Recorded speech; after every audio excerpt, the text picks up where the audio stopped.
there! Good morning, good afternoon, good evening, hi. Oh, I'm excited for the event. Let's see how this goes. No fear, no pain. And then maybe Nikketa will be nice enough to come home for me. But I got to get to know her more, so ex umbra, farewell to sunlight, recluse into darkness, take root, await birth anew. Birth? Happy birthday! Ooh, you think it's on the shorter side? Well, that's fun. Now for story. Fading existence, every moment people vanish from the face of the earth without a trace. They've been isekai'd. They're isekai protagonists. Without roots, buried deep in the earth, even leaves nurtured by sunlight, sweet dew, and gentle breeze can never flourish. To bear light in one's hands, one must endure solitude, fear no darkness, and shatter hard rock to root deeper. No fear, no pain. The warm orange afterglow of the setting sun casts an illusion of warmth over the wasteland. A scavenger rubs a chunk of metal against his clothes as he rummages through a heap of trash. Nothing of value. Huh? A strange noise from a nearby catches his attention. The scavenger tightens his grip on a pair of tongs and storms towards the sound. Damn it. It's gotta be Jannie or those rats again. Oh no, not the rats! The killer rats! I already told them this is my turf. This time I'll act. The moment he spots the Elids, he drops low and hides behind the garbage pile, holding his breath. Good thing I got my gun with me. Damn it, didn't they just sweep this area recently? He peers carefully through the gaps in the trash heap to observe. The Elids haven't noticed him. Their gazes remain locked in the same direction as they snarl hungrily. Is that a person? A stranger? Not from around here. The person being cornered is holding a gun in one hand and gripping a black trash bag in the other. In the next moment, the person swings the trash bag at the Elids, drawing their attention immediately. One leaps and catches the bag between its teeth midair.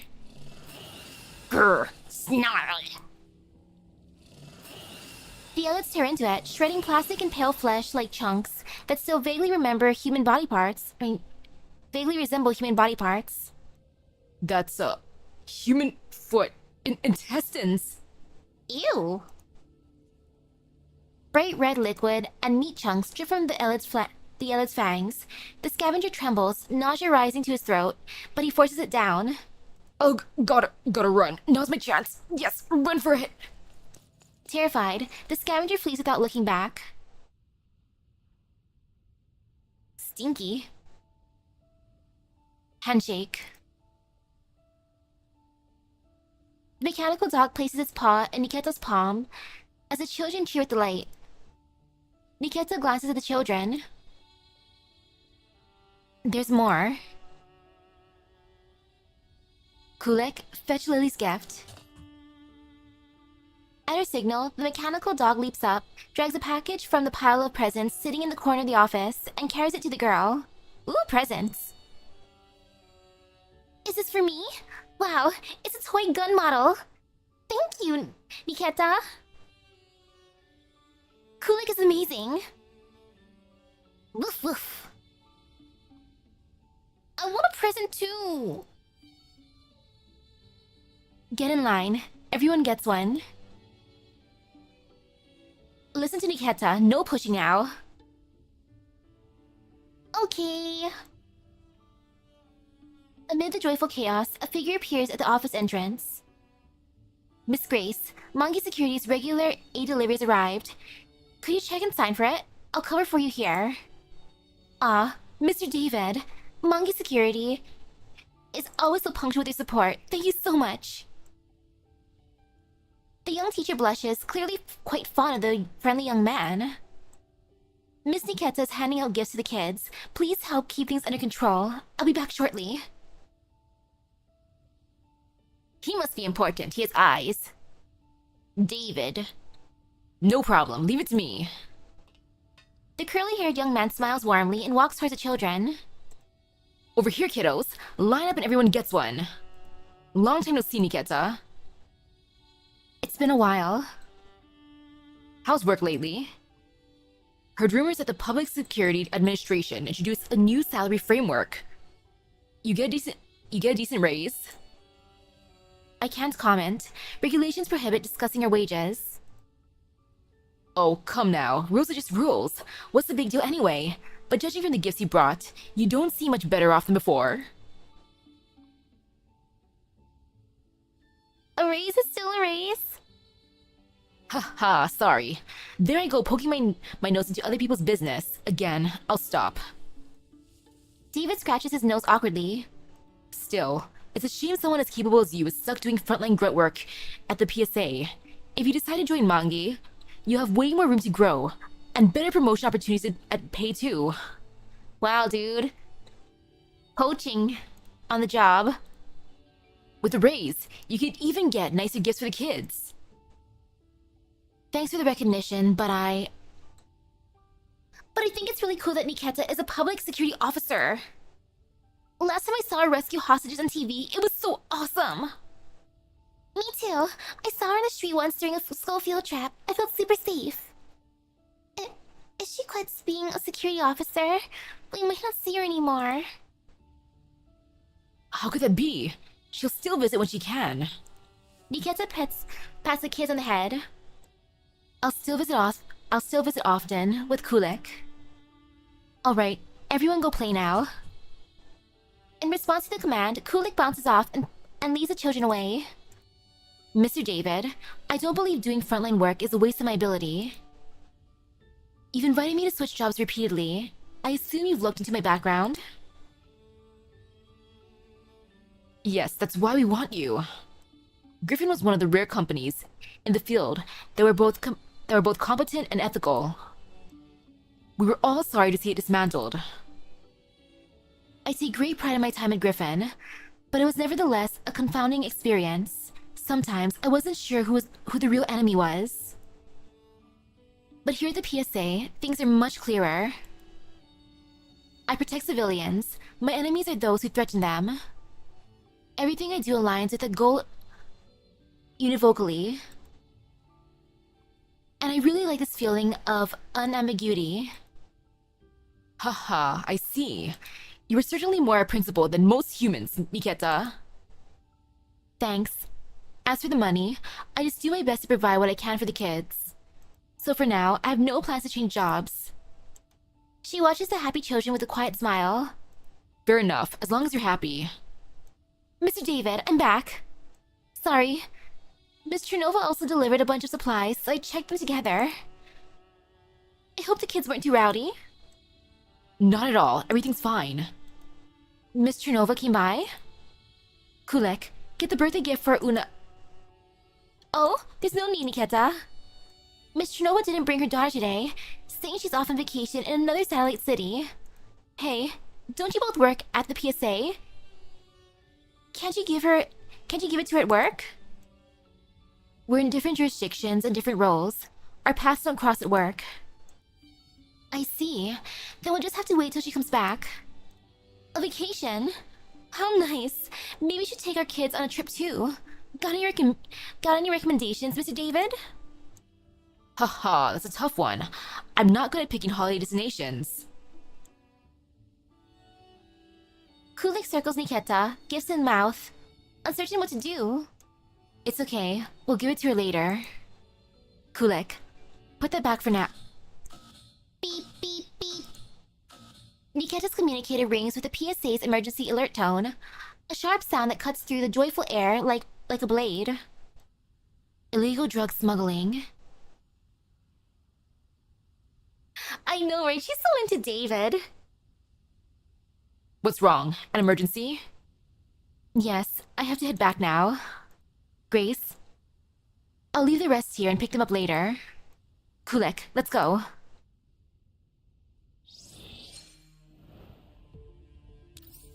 Shadow Forest. They stand there, awaiting to become one with you. Oh my, becoming one, eh? Well, let's see how that goes. In the empty factory, several shadowy figures slip into hidden corners. This is Nikketa calling Captain Jarvert. I've arrived at Cordon Point A, to the west of the factory, awaiting orders. Nikketa. Point A. One of factory exits. Must hold. Prevent. Escape. Her captain's voice is scrambled with static, barely audible. Copy that. She signals her team, officers spring into action instantly and scatter into position. While monitoring her assigned area, Nikketa tunes her receiver to maximum gain and listens for tactical audio cues. Bzz, bzz, bzz. Oof. A burst of strange static disrupts her comms. Third assault. Need back. This is the second patrol detachment. Nikketa. ID code 040901D. Please respond if you copy. This is third assault squad. Ambushed in warehouse area. Requesting backup. Ugh! Gunshots and screams are drowned out by the noise of metal crashing. After trying the communicator a few more times, Nikketa quickly switches to the internal channel. This is Nikketa calling Captain Jarvert. I received a distress signal from the 3rd Assault Squad. Do you respond? Can't reach him. Comms might be down. But what distress signal? I didn't receive anything on my end. Must be another frequency cutting in. Gunfire still echoes faintly through the comms. Nikketa ponders for a moment. You all stay here. I'll go check. Wait, Nikketa. I'll be right back.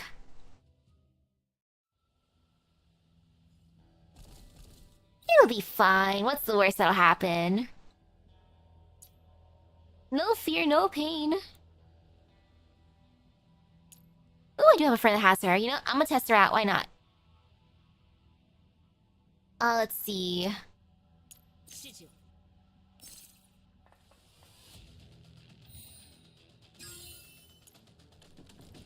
Let's see if she even has a turn, though. You know, it's okay. She's here for moral support. And that's what matters. Yay for moral support. Woohoo! Nikketa clears the hostiles along the way as she heads into the factory warehouse. Thick white smoke fills the room, obscuring her vision. The gas isn't poisonous. It's potassium nitrate. Maybe gunfires trigger the fire suppression system. She activates the microthermal imaging module on her optics. There. Someone is lying on the floor just ahead. She rushes forward with her weapon raised. That's a PSA uniform. Still alive. Hang in there, Don't move. Drop your weapon. Step away from the victim. Heavy boots close in, surrounding her from all sides. She sees PSA insignia through the thick smoke. I'm Nikketa, 2nd Patrol Detachment, ID 040901D. I repeat, drop the weapon and step back. Nikketa sets the gun down on the floor, takes a step back, and raises her hands. 040901D. Due to breach of protocol, your operations are suspended. You're to be returned for investigation. Wait. That's an order, not a negotiation. 040901D. Comply. Click. The handcuffs she's heard countless times now close around her own wrists. She's being framed. Oh no! She's innocent, I swear. Poor Nikketa. All fear, all pain.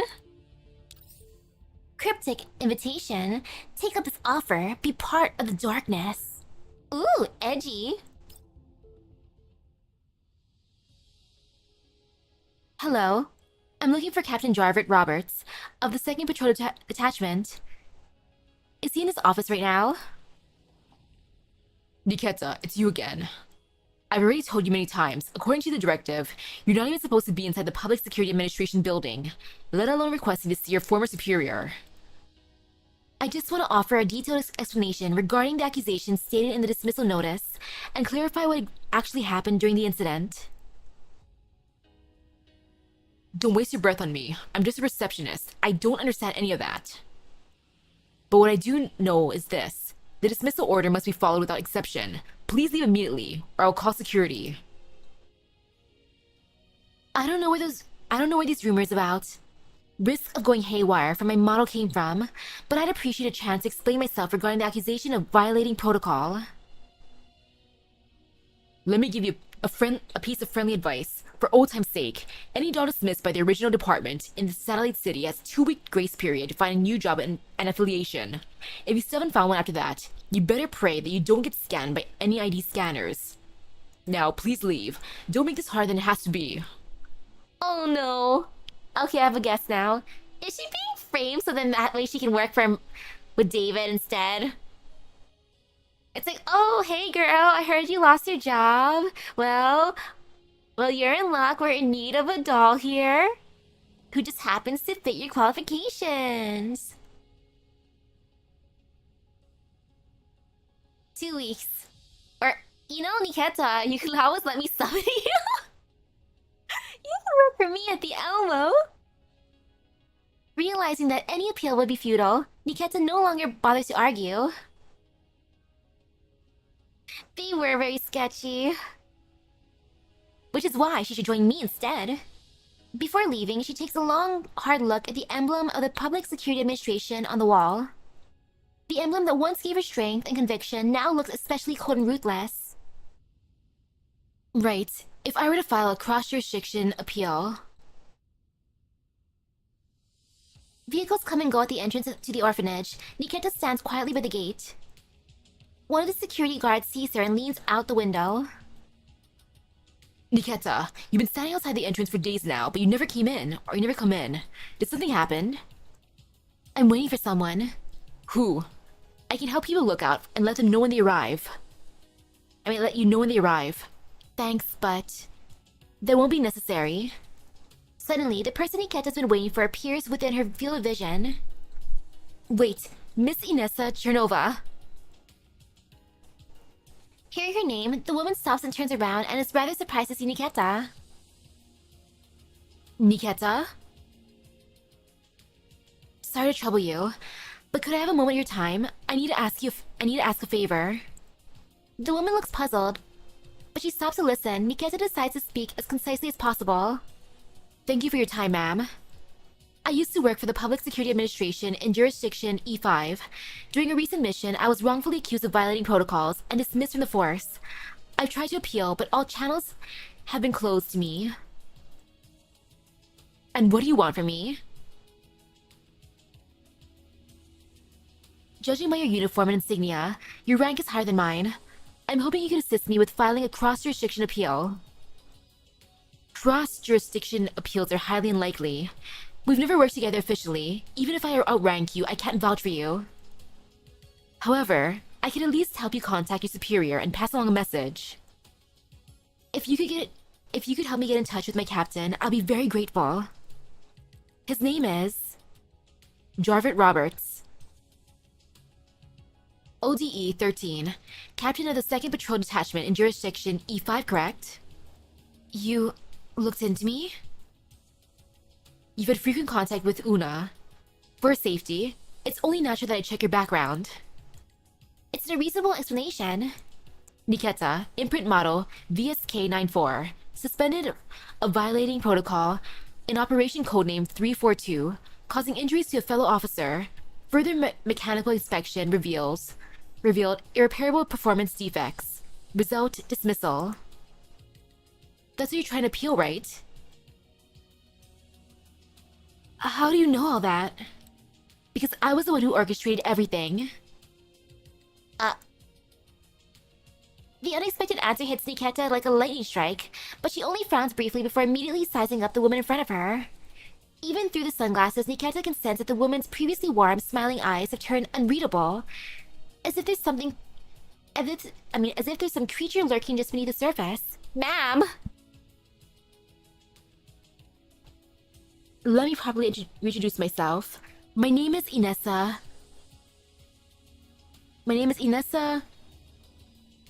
Grigorievna Chernova, head of the Counterintelligence and Investigative Intelligence Division of the Public Security Administration. Apologies for not disclosing this earlier. It just didn't seem relevant since our work didn't overlap. And now it is. Heh. No need to be so guarded. I'll explain everything. But this isn't the right place for a conversation. Let's get into the car. I know a better location. Wait, before that, can you show me some valid identification? Even if you're carrying a PSA badge, I can't just take your word for it. Not bad. Even after dismissal, you still take your basic precautions. Here, take a look. Inessa presents her electronic ID for Nikketa to verify. Well, satisfied I'm not lying? Your credentials check out. Thank you for your cooperation. Then, shall we go? I don't know if I trust her.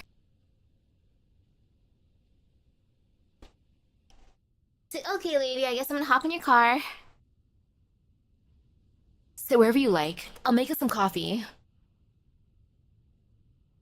After taking in her surroundings, Nikketa sits down on the sofa in the cabin. The cabin is well hidden and soundproof. Not a sound can be heard from the outside. The distress call you heard during that mission was actually a pre-recorded audio clip prepared by my tech team. We disguised it as coming from the squad's primary frequency and inserted it into your comms receiver through interference. So, the entire rescue was just a stage performance that you orchestrated to get me dismissed? Your composure surprises me. I thought you'd be more upset after learning that you were set up. How my emotional module functions is none of your concern. To me, this is simply filling in the blanks. I already know the method and the outcome. Now I want to learn your motive. But before that, I'd like to know, was a team member really injured? Inessa raises an eyebrow. You care about that? Don't worry, no one was actually hurt. They're all my subordinates, acting under my special orders. You can consider it a part of the show. Very well. Then please answer my next question. Why did you orchestrate this whole performance? Sometimes, for more people to enjoy the sunlight, someone has to do the things in the dark. Things that can't see the light of day. You used to work for the PMC. You should know how this kind of thing works. When I worked for the PMC, the commander whom I served under was always upright. I'm not familiar with the kind of things that can't see the light of day that you're referring to. If there's something you want me to do, just say it directly. I'll assess whether I can do it after I've heard the details. Alright, since you're being straightforward, I'll skip the preamble. Realizing Nikketa's extremely direct demeanor, Inessa adjusts her tone. During the recent operation to seize illegal drugs, we captured some suspects, but upon investigation, they turned out to be just low-level runners. The real big players are still hiding in the shadows. On top of that, we received an anonymous report implicating Mangi Security. We need someone to go undercover inside Mangi Security and gather concrete evidence of their involvement in illegal drug trafficking. Mangi Security? Are you sure? I believe that. Yes. The same Mangi Security that makes donations to orphanages, just like we do. Can I take a look at the report? Of course. Inessa opens a drawer and hands Nikketa a stack of documents. The report includes a blurry photo. In it, a person wearing a Mangi Security uniform is sitting on a worn-out sofa, holding a vial of some substance. Ew. What he's holding is a contraband drug in question. In the industry, it's known as Vitalis. It's rumored to treat doll syndrome, but in reality, it contains minimal active ingredients and is highly addictive. Long-term use leads to mental instability, severe paranoia, and an inability to distinguish fantasy from reality. Doll syndrome? Oh, it's a common psychological illness among people who live and work long-term in satellite cities. Patients feel that they have fought tooth and nail for the right to live in the satellite city, hoping for a comfortable life, only to discover that all their efforts merely serve to make life easier for the privileged in the white zones. Their realization makes them feel like they've been downgraded from humans to dolls. They often develop strong hostility toward actual dolls, no offense. None taken. So we're investigating this substance called Vitalis. Are there any other photos? No, this photo was taken covertly. The sender's IP was randomly generated, probably to avoid retaliation. A single photo like this can't serve as evidence linking Mangi security to Vitalis. We do have a few fragmented clues, but it's not sufficient for making formal accusations. Oh, my door opened. Oh wait, I think my door opened just by itself again. Okay, let me just close it real quick.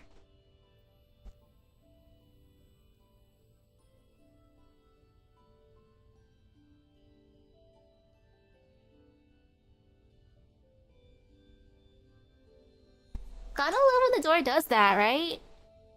But it was so gentle, so yeah, it opened on its own. If it was forceful, then usually it's a person, but oh, so sweet, so gentle. And that's exactly why I need you. Nikketa casts Inessa a searching look. Inessa meets her gaze calmly. One last question. Why me? You've had close contact with the people from Mangi Security, haven't you? Inessa places another photo on the table and pushes it towards Nikketa. The man in the photo is David. The angle clearly indicates that it was taken without his knowledge. Not exactly close, but he has been actively trying to recruit me. He'd been encouraging me to jump ship and join Mangi. Then joining them would be a natural step for you. Would it really be that easy? I was dismissed for protocol violations and performance defects. Would Mangi Security really take in someone like that? In reality, your performance defects don't exist. They'll become apparent in any baseline diagnostics. As for the protocol violations, well, you know how rigid government organizations are. Private security firms have very different standards and protocols. Believe me, they won't easily pass up this rare opportunity to recruit a high-performance tactical doll like you. Nikketa eyes the document spread out before her, then looks up at Inessa's face again. So after I complete this mission, what happens to me? You can go wherever you want. You could even come back to the Public Security Administration. I'll reinstate your service records. Of course, you have every right to turn down this mission. It's dangerous after all. In time, I'll clear your name, and you can still return to work.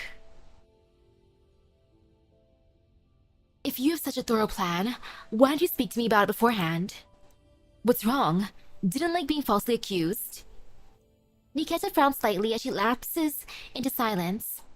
Her thoughts pull back to the moment where her colleague pointed a gun at her. She pushes away the unpleasant memory, focusing instead on Inessa's words and the core of the matter. No. It's just that with prior communication, I could have responded better. Everything before this felt senseless. For a moment, I even doubted myself and the PSA. I don't like feeling that kind of doubt. Haha. I didn't know even dolls had existential crises. That is not funny. The mood, which had lightened a little, now grows heavy again. Sorry. I didn't mean to upset you. I really should have explained the situation to you. This is a general consensus around undercover work. But clearly, you've never done this sort of thing before. Inessa sits up straight. Let me put it this way.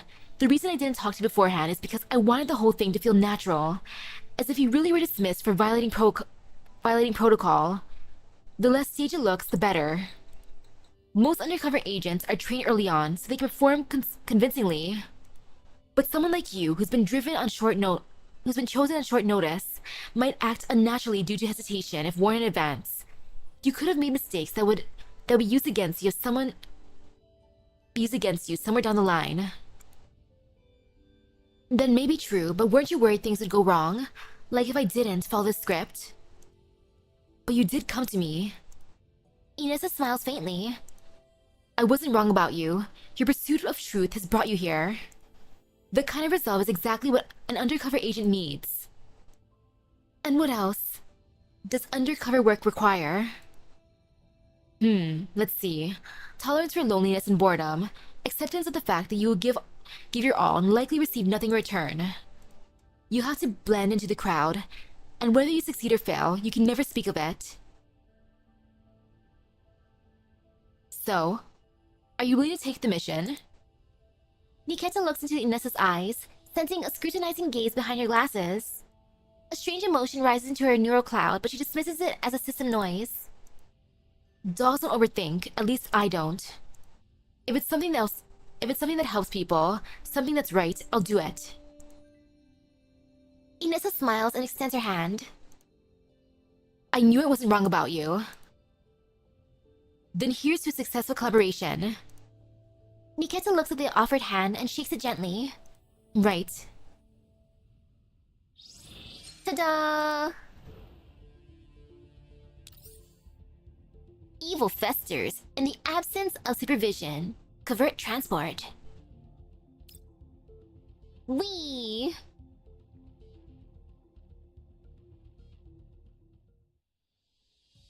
Two months after joining Mangi Security, oh wow, 2 months later. Having just wrapped up a task, Nikketa runs into David in the hallway. Hey Nikketa, haven't seen you since your onboarding. How's it going? Settling in alright? More or less. Whoa, your robot actually passed approval. HR must really like you. So, how's the pay? Must be enough to get the kids at the orphanage something better, huh? Isn't it explicitly stated in our contract that we're not to discuss salary with coworkers? Aw, don't be so frigid. But fine, it's cool if you want to keep it to yourself. The salaries of dolls and humans aren't exactly comparable to begin with. Oh right, Nikketa, come to Hangar 3 after lunch. I'll introduce you to a team you'll be doing next week's long haul transfer missions with. Long haul transport? What? No one told you yet? Hang on, let me check. Nikketa pulls out a terminal, which shows an unread task on her checklist. Haha, you've got to check your task list on time. That's something dolls should be even better at than humans, right? Man, I'm telling you, this is one of the company's key transport routes. Usually only the vets get. David frowns as he notices that Nikketa is still focused on her terminal. Nikketa, you listening? I heard everything, but I've got something to do right now. See you this afternoon, Captain David. Let's go, Kulik. Hey wait, I'm not finished. Before David can react, Nikketa's already rushed off with her mechanical dog. Tisk.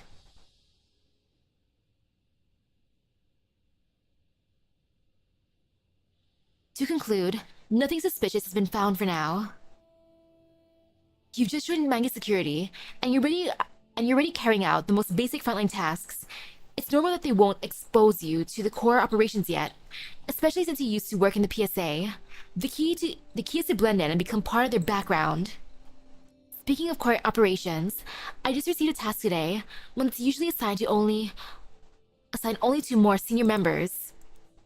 Nikketa hands her work terminal to Inessa. A long-haul transport from ODE 13 to LVI 14. Cargo category food. Inessa taps the armrest of her seat with a finger.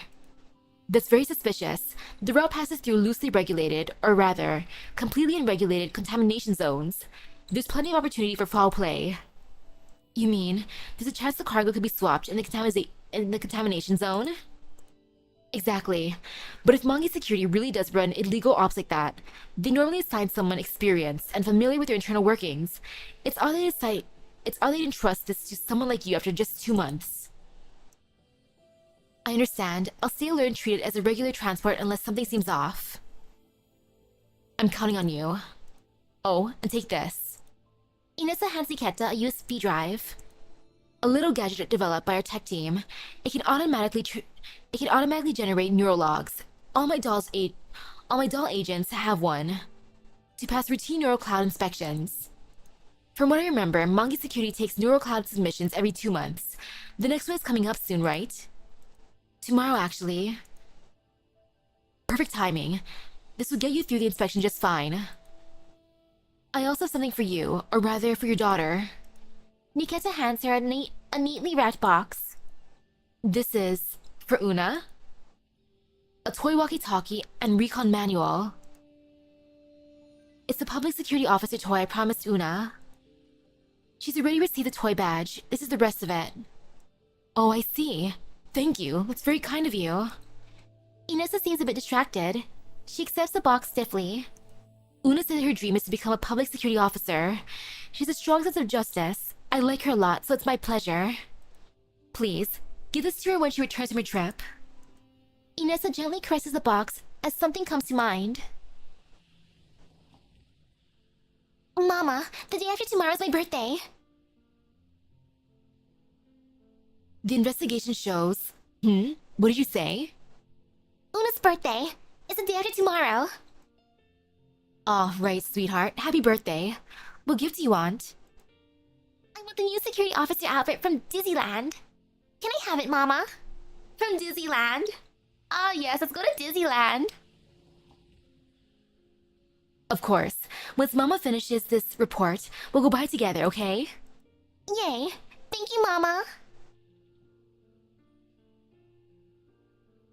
In the end, the case was too complicated, and it completely slipped my mind.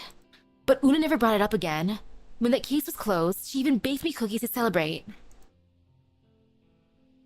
She really is a considerate child. She is. So warm-hearted. She deserves the world. Ahem. Realizing she's gotten emotional, Inessa clears her throat and puts on a polite smile. You love Disney movies, though they haven't been as good lately. I don't get why they were making all their classics with dolls. Oh no! Anyway, thank you, Nikketa. Una, may be away for a while, but I'll make sure to pass on your kindness. No need to thank me. Nikketa isn't sure if it's her imagination, but Inessa's smile seems a bit forced. After Nikketa leaves, Inessa sits alone on the sofa and dials a number in her terminal. The ringtone lasts a long time before the other finally picks up. It's me. Everything is proceeding according to plan. She hasn't noticed anything suspicious. Her PSA records have already been deleted. There's no way back for her. Yes, I understand. I'll continue to report to you if anything comes up. Wait. Inessa straightens up slightly. I want to ask about Una. Last time I heard her voice, she sounded like she had the flu. She's recovered? She's swimming now? She's got a weak constitution. She'll probably need some nutritional supplements after swimming. I'll send you a list later. Please help buy them if you can. Okay, thank you. The call ends. Inessa massages the bridge of her nose, then looks down at the beautifully wrapped box on the table. Apart from the officer-themed toys, it also contains a cute plush mascot wearing a mini PSA uniform. She picks up the plush and buries her face in its soft and fluffy fabric, just as she used to bury her face in Una's thick hair when hugging her countless times. Ma'am, why? A week later, the night before the transport mission. Even though the cargo swap is most likely to happen in the contamination zone. Avoiding the surveillance she had previously scoped out, Nikketa sneaks into the cargo hold. Just in case, I should inspect the cargo beforehand. Suddenly, a sound comes from the small door at the back of the hold. Nikketa ducks behind a shelf. Damn, the Anthony kid is getting greedier by the day. His asking price keeps going up. How much did you give him? 200 credit tokens for 1 hour. 1 hour! And he's even limiting our access time to the cargo hold. Apparently, someone might notice if we take too long. Who's gonna know once we wipe the visitor logs and surveillance footage? Plus, the guy always wanders off around this time. As long as the missing cargo goes unnoticed, no one's gonna bother checking the footage. Honestly, it feels like we're overpaying. Better safe than sorry. Damn it, these people are ruthless. Let's raise the price of this shipment too. We'll earn it all back with interest. Raise it again? You're not afraid no one will buy?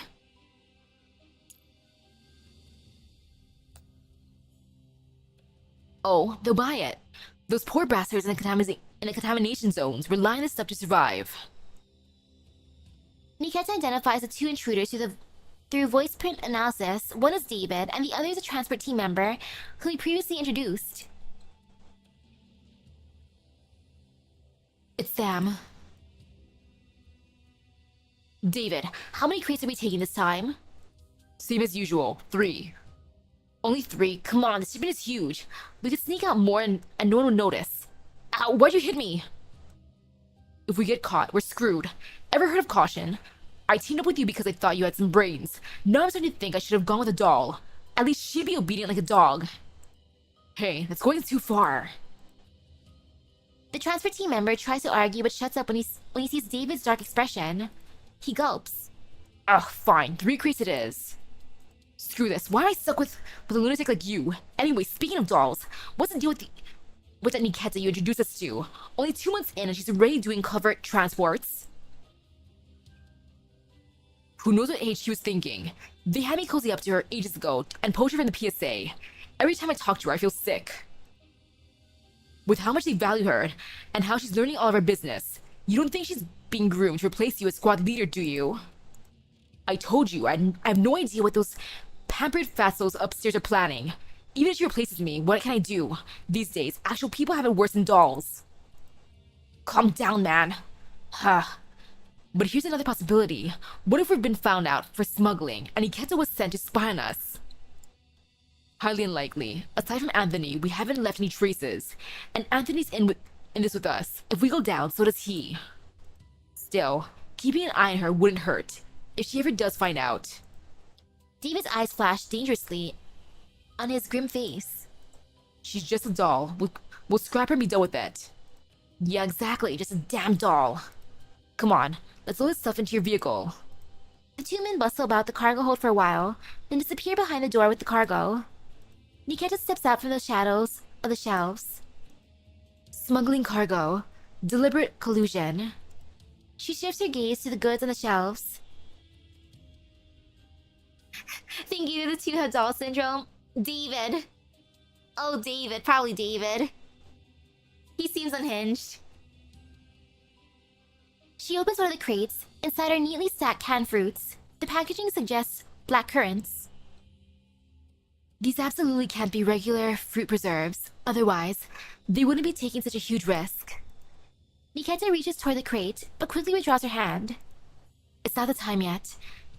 I need to find a chance to investigate David. He just said, load the stuff into your vehicle. Monkey Security's transport convoy enters a bleak town in a contamination zone and stops at a supply station. David, the transport squad leader, gets out of the vehicle, followed closely by Nikketa. Watching the station staff bustle around, refilling water and recharging the truck, David makes a remark. Even in the hazmat suit, I can still feel how foul the air is. It's suffocating. How do these people get used to surviving in this kind of environment? Haha. Oh right, I almost forgot, you're a doll. Guess robots don't need to breathe, huh? Though you do mimic the action. That's just to simulate human breathing, to avoid triggering the uncanny valley effect. Dolls don't actually need to breathe. Humph, how thoughtful. Anyway, Nikketa, I'm stepping away for a bit to buy some stuff. Keep an eye on things here. An explosion cuts him off. Several ramshackle armored cars and motorbikes roar past, kicking up thick clouds of dust. It's Variagers. Why are they suddenly? David visibly panics in the face of the Variagers' assault. Captain David, order everyone to combat readiness and evacuate the civilians. I'll hold the front line. I'm the captain. I don't need orders from a doll. Just go. Tisk. Ha ha ha, boys. Look at what we got here. Fresh meat. Slaughter them all. Especially David. Freaking David.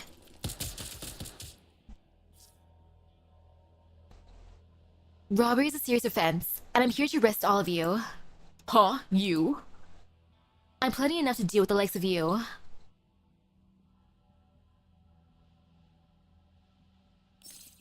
This'll be fine.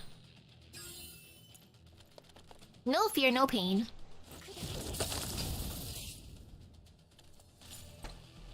David's so salty. Nikketa moves through the battlefield like a panther, her actions efficient and lethal without any flashy moves.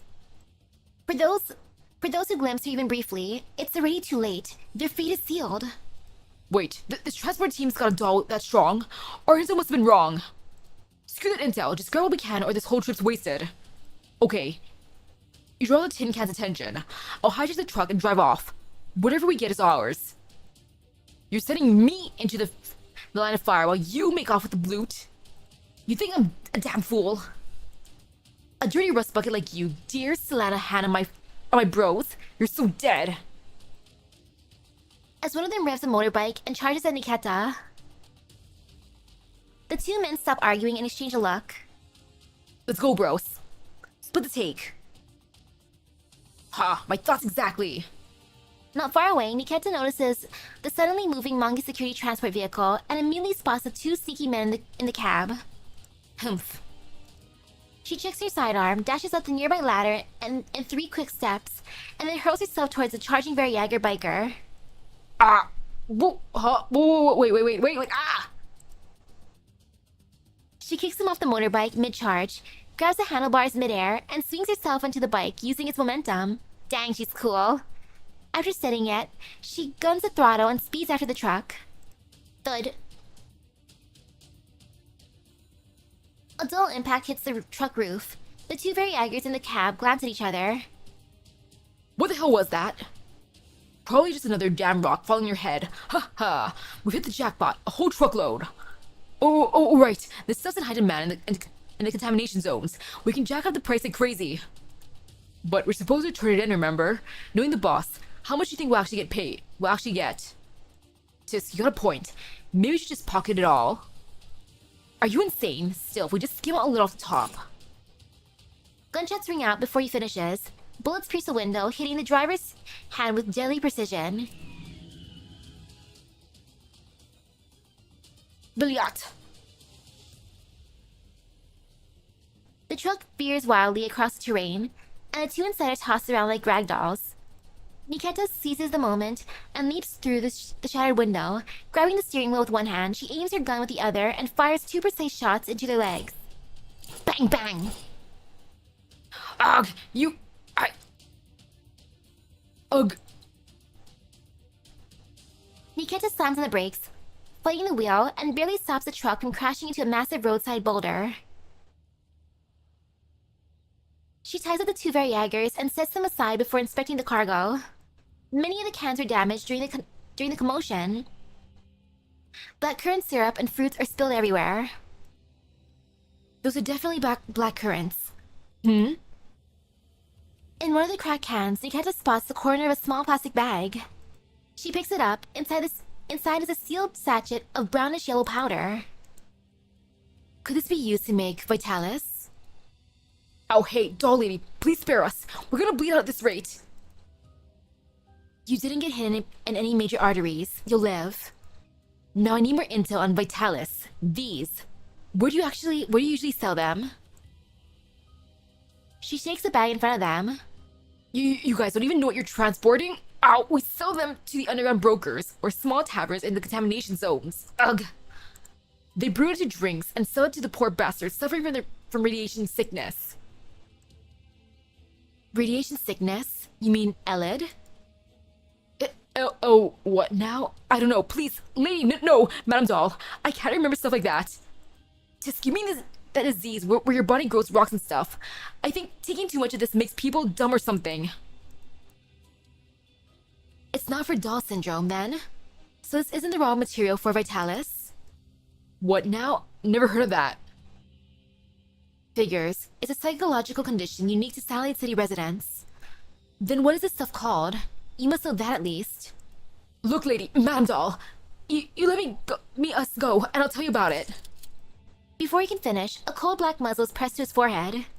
He looks up at Nikketa, who's staring down at him with an expression as cold as steel. You know very well, there's no room for negotiation between us.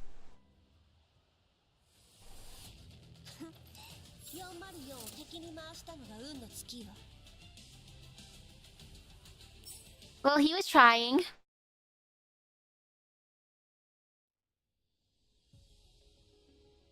The canned food transported by Mangi Security concealed a substance called Erdis, a brown powder rumored to contain anti-Elid properties. Its ingredients are unknown. It is often mixed into beverages and sold to Elid patients.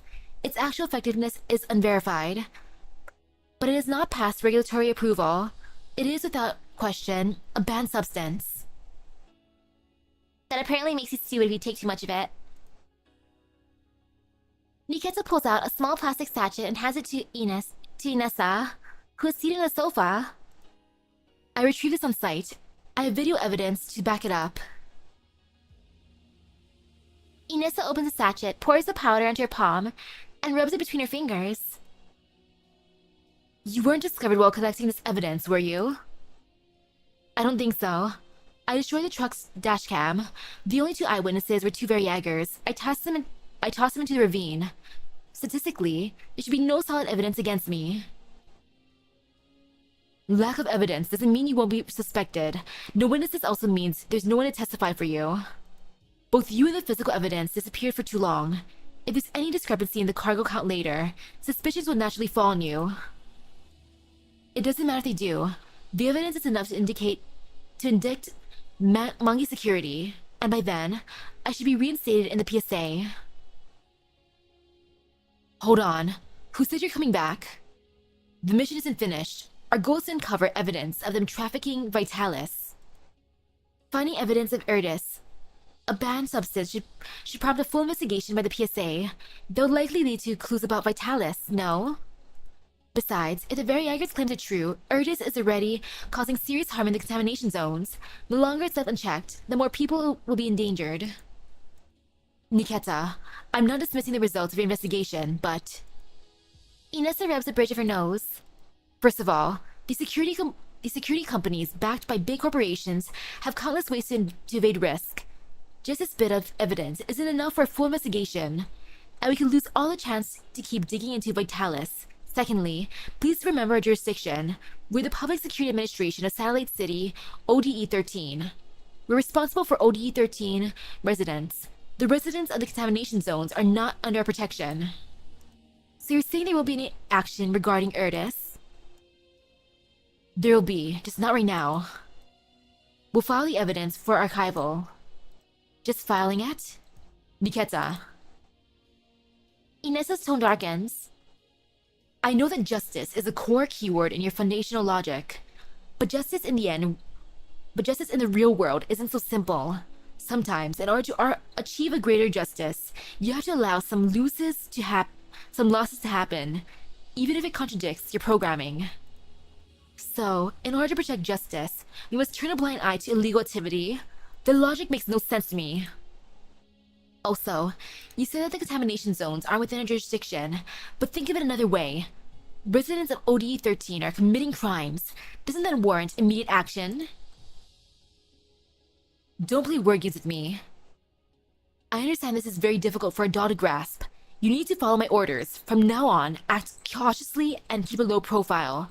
Record things, but don't interfere. Gradually work your way into the inner circle, understood?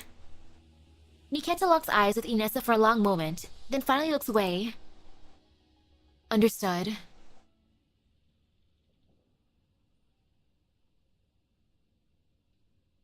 Justice isn't so simple.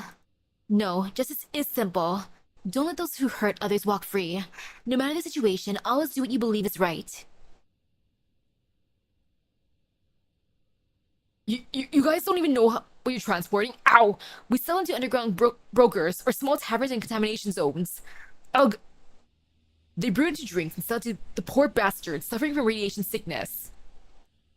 Radiation sickness? You mean Elid?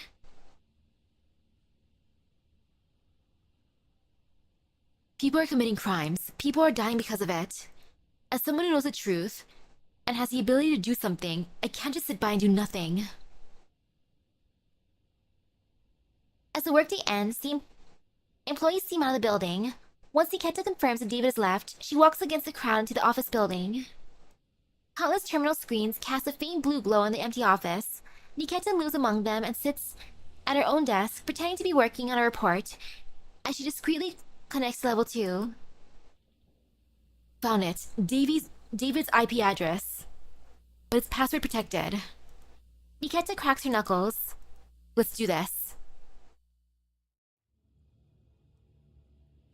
Hacking time!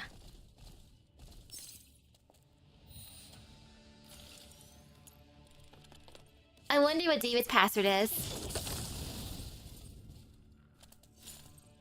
Well, it must be an easy password. Just some recent transport logs. Nothing looks out of the ordinary. Nikketa scans through the logs carefully. Multiple shipments to Phoebe factory in level 14. LVI 14.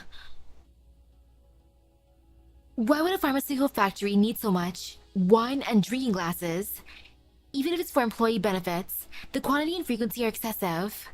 Maybe these, like the canned black currants, are just cover goods to conceal banned substances? She spots a PSA border control stamp at the bottom of the shipping manifest. Her expression darkens. Right. Why didn't I think of this earlier? Hang on. While flipping through the pages, Nikketa notices a peculiar number. Among the long string of nearly identical timestamps, one transport log stands out. Order 2071-0209, same route, but the transportation time was nearly double the usual duration. Listed reason, a collapse storm. Suddenly, her personal communicator rings. She exits level 2 temporarily. Caller unknown. Hello, this is Nikketa. Hi, Nikketa. It's Motion Nagant. Nagant and I are on assignment in ODE 13 right now. Why did you leave the PSA? Motion... Nagant? Surprised by an unexpected call, Nikketa instinctively glances at the security camera on the ceiling. I can't really talk right now.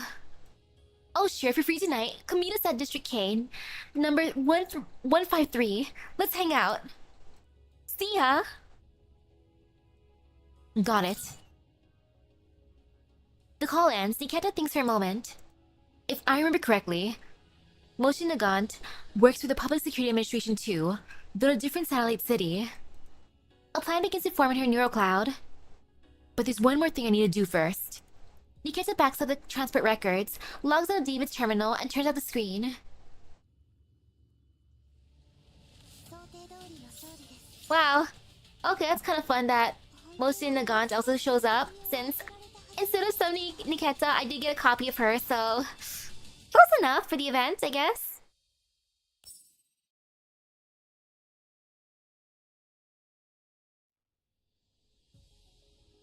In the deserted hallway, she stands before the door to the surveillance room. Looks like I won't be buying toys for the kids this month. She knocks several times, but no one answers. Just as she's about to inspect the door's keypad, she hears footsteps behind her. The surveillance operator appears, holding a meal container. Looks like he was out for dinner. A doll? What do you want? Though caught off guard, Nikketa recovers quickly. You must be Mr. Anthony. I'm Nikketa. Captain David sent me to confirm that the previous footage was properly deleted. David. He glances around cautiously and lowers his voice. You're new. Haven't seen you before. I was brought to Mangi Security by Captain David, working for him on the inside. Fine. Of course the footage was deleted. Does the paranoid bastard not trust me? May I double check? Oof! Fun fact about the Motion Nagant rifle. That wasn't its actual name in Russia. Its official name was 3-line rifle and was invented by Motion. Nagant sued, arguing that he was owed financial compensation because he filed for a patent on Motion's design. And Motion Nagant was its name in the West. Wow! Well, at least he got his recognition there. Eventually, kind of, sort of. It's not your place to tell me what to do. Doll, if David has doubts, let him come himself. He should know by now that I don't work for free. Gotta pay up if he wants something done. Could I please double check? I said no. He abruptly stops, his eyes fixating on the card in Nikketa's hand. I just found this in the hallway. A withdrawal card worth 250 credit tokens. No idea who dropped it. Ahem, I'll take that. I'll drop it at lost and found. I'll be back in 15 minutes. After he leaves, Nikketa slips into the surveillance room and closes the door. Countless screens emit a faint white glow in the room, like eyes, all watching the intruder in the domain. Ah, no wonder why she can't pay for the kids' toys this month. Well, at least she got in. Nikketa steps up to the control panel and begins searching.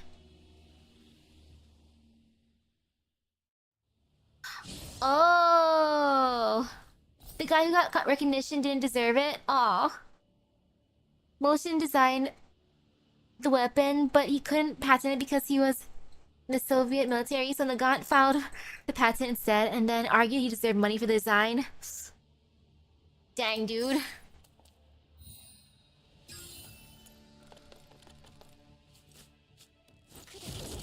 And Russia was actually nicknamed Motion's Rifle. That's a better nickname then.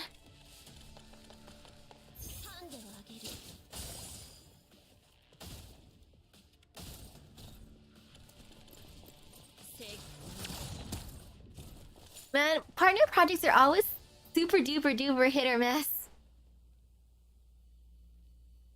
Found it. Data floods into her neural cloud as she navigates her level 2. A particular frame catches her attention. In it, David is seen getting out of a vehicle. Nikketa notes down the license plate number. If the employee garage weren't only accessible to staff and with registered vehicles, I would need to check the surveillance. Anyway, I've got the plate. Now, wait a minute. The footage continues. A familiar figure appears, getting into David's private car. Isn't that Una?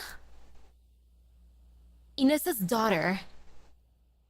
What's she got to do with Mangi security? Later, in a cafe in the commercial district, Nikketa meets up with Moshi Nagant and her team. Huh? Protocol violation? Seriously? What happened exactly? It's complicated. Oh ho, sounds like you're hiding something. It's been a while since Griffin, but I remember back then Nikketa was the most by the book of us all. But wow, your workplace is such a bad vibe. The front desk totally flipped out and threw us out when they heard we were looking for you. What'd you do to your poor coworkers? Ahem, Ksenia. Sorry, Nikketa. If you don't want to talk, just ignore her. She just likes stirring the pot. Stirring the pot? I'm just curious. And hey, you yourself were wondering why she left the PSA before she got here, remember? I was not. All of Motion's team are imprinted with Russian weapons. Nikketa also uses a Russian sniper rifle. You totally were. You practically had, ooh, gossip, gimme, written all over your face. Be honest with yourself, Senor Nagant, who drinks milk. I did not. Cut it out already. And what's wrong with milk anyway? It's not that I don't want to talk. Nikketa speaks calmly, her expression composed but earnest. It's just that a lot of strange things have happened to me recently. Things that are hard to explain. Right now, all the evidence that I have is fragmented. It doesn't form a complete picture. Rushing to tell you everything might not be a good idea. You can tell us what you do know. Maybe we can help you piece things together? Nikketa falls silent. Haha, of course. If you'd rather not, that's fine too. Just a suggestion. Thank you, Motion Nagant. But even if I can't tell you everything, I may still need your help. Help? Is it about that matter? Related to your protocol violation? It is, somewhat. You want our help without telling us the full story? You can't have it all, you know. I'll pay you. Alright, boss. What kind of service do you require? That easy. Ksenia, your attitude changed real quick. Who'd say no to money? You've known me long enough. I'll make sure you're compensated for your time, since this would eat into your free hours. A reasonable client. What a breath of fresh air. So, Nikketa, tell us what you need help with. I'll need to assess the risk. I have a license plate number. I'd like you to trace the vehicle's travel history. See if it's been to any suspicious locations. The group exchanges glances. Nikketa, you're not involved in anything too dangerous, are you? Asking us to track a law-abiding citizen. This isn't about time or money anymore. Can you tell us at least why? Why isn't it just about money? Ksenia. Fine, fine. Got it, senor. Ksenia shuts her mouth.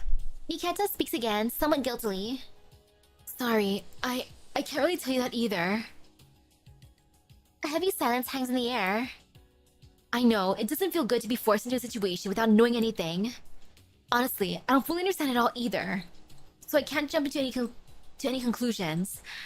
But when I piece together the truth, I will tell you everything. And if this causes you any harm, I'll take full responsibility. Responsibility? What if helping you gets us fired from the PSA? I doubt it'll come to that, as long as we're careful. You shut up. Nikketa pauses and seems to make up her mind. If you do get fired, then I'll support you. Huh? I can take mercenary jobs in the contamination zones outside of my main duties. They pay well, and I've already passed the qualifications. Whoa, wait a minute. What are you even talking about? Motion Nagant rubs her forehead. Nikketa, this is serious. Nikketa stops talking and lowers her gaze. Sorry, that was thoughtless of me. I do need your help out of the Trestley belt working at Griffin. I chose to ask you. But you're absolutely right. It's not fair for you if I don't tell you anything. Oh? So you are going to tell us the inside story? I'll tell you parts of it, selectively. After Nikketa finishes her count, the group falls silent. The group falls into deep thought. That's a lot to take in. So you're saying the person tied to this license plate is definitely a criminal, and you suspect someone else is collaborating with them? Yes, the crime itself is already confirmed, but I haven't reported it yet to avoid tipping them off. I need more evidence to uncover whoever's behind them. So what we'd be doing is essentially assisting an investigation? That's one way to put it. Motion Nagant takes in Nikketa's calm but resolute face and finally exhales. Alright, give me the license plate number. We'll head to the Ministry of Transport to dig around. And if you got other plans, please be careful. I do. Seriously? I also want to ask you help me tell someone. Nikketa pulls out a photo and slides it across the table. The image is shadowy and a bit blurry. Everyone leans in. This person, I think I've seen it before. You have? Where? I haven't been idle these past few years after working in ODE 13. I've been picking up side gigs. A few days ago, I was working at a psych clinic, and I saw this person. The uniform stood out, so it stuck in my mind. Really? Can you get me into the clinic? I can, but... Ksenia, you're not gonna ask her more money, are you? You mustn't. Why not? My intel is super useful. It will push your case forward a great deal. Right. How much do you want? No, Nikketa, don't encourage her crooked schemes. How is this crooked, senor? You're poor precisely because you don't know how to hustle. Why, you little... While the two bicker, Motion Nagant turns again to Nikketa. I'm guessing you can't tell us why you want this person followed either. Sorry. With a sigh, Motion Nagant leans in and places a hand on Nikketa's. I'll say it again, be careful. Nikketa's calm gaze flickers slightly. Understood. Thank you all.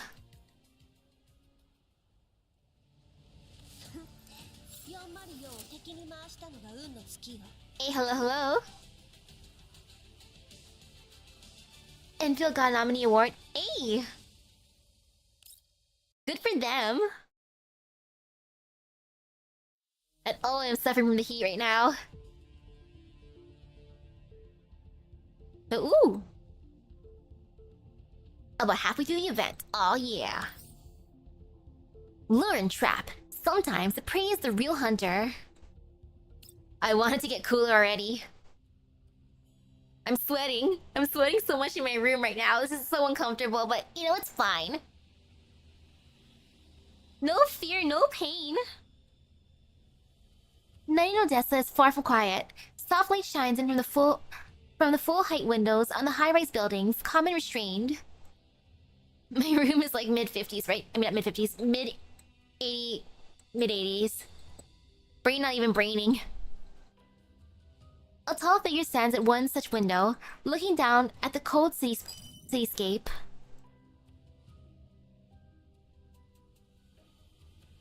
You know, I like the drip. Mr. Scott, as I was saying, Mangi Security's parent company has always had a good relationship with yours. We haven't forgotten whose help and support we received to be able to establish ourselves in ODE 13. Please do pass it along to Mr. Rurik. Of course, everything we discuss in this call will be relayed to him verbatim, so please choose your words carefully. Miss Carmen.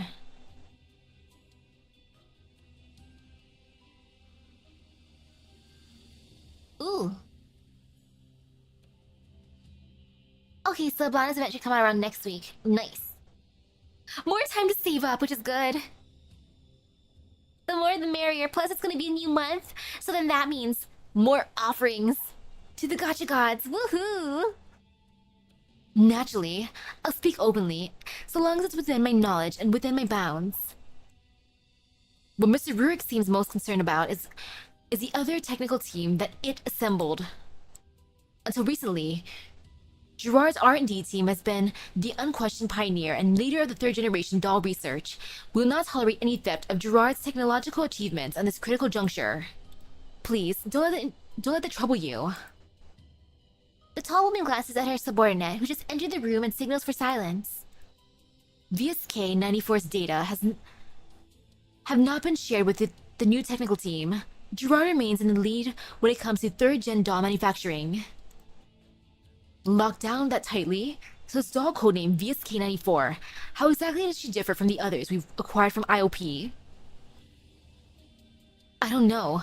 Mangi Security was simply instructed to contain and hold onto the doll. We're not given any access to related data. There's been no further directive from the council. Never mind. No point in asking further. I'll go ahead and relay Mr. Rurik's orders then. Carmen raises her eyebrows at the word orders, but her tone remains respectful. Please do. There's no doubt that the VSK-94 is special. However, discovering the nature of her uniqueness will require company's cooperation.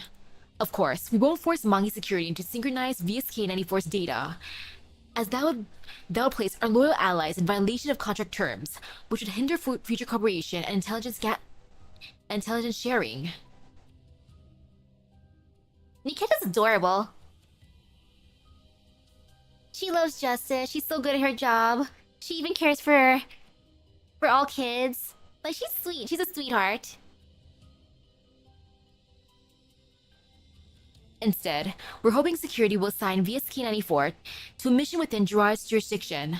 After that, we'll detain her under the pretense of trespassing on private property and perform a study in her frame.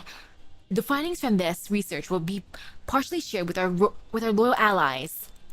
This method also offers a degree of deniability against accountability from it. What a meticulous and well-planned operation. I'll report the full plan to the general manager. Expect good news soon. The call ends. Carmen loosens her collar and sits down on the sofa. The subordinate, who's been waiting nearby, hands her a glass of red wine at just the right time. I think I'll try more for Nikketa.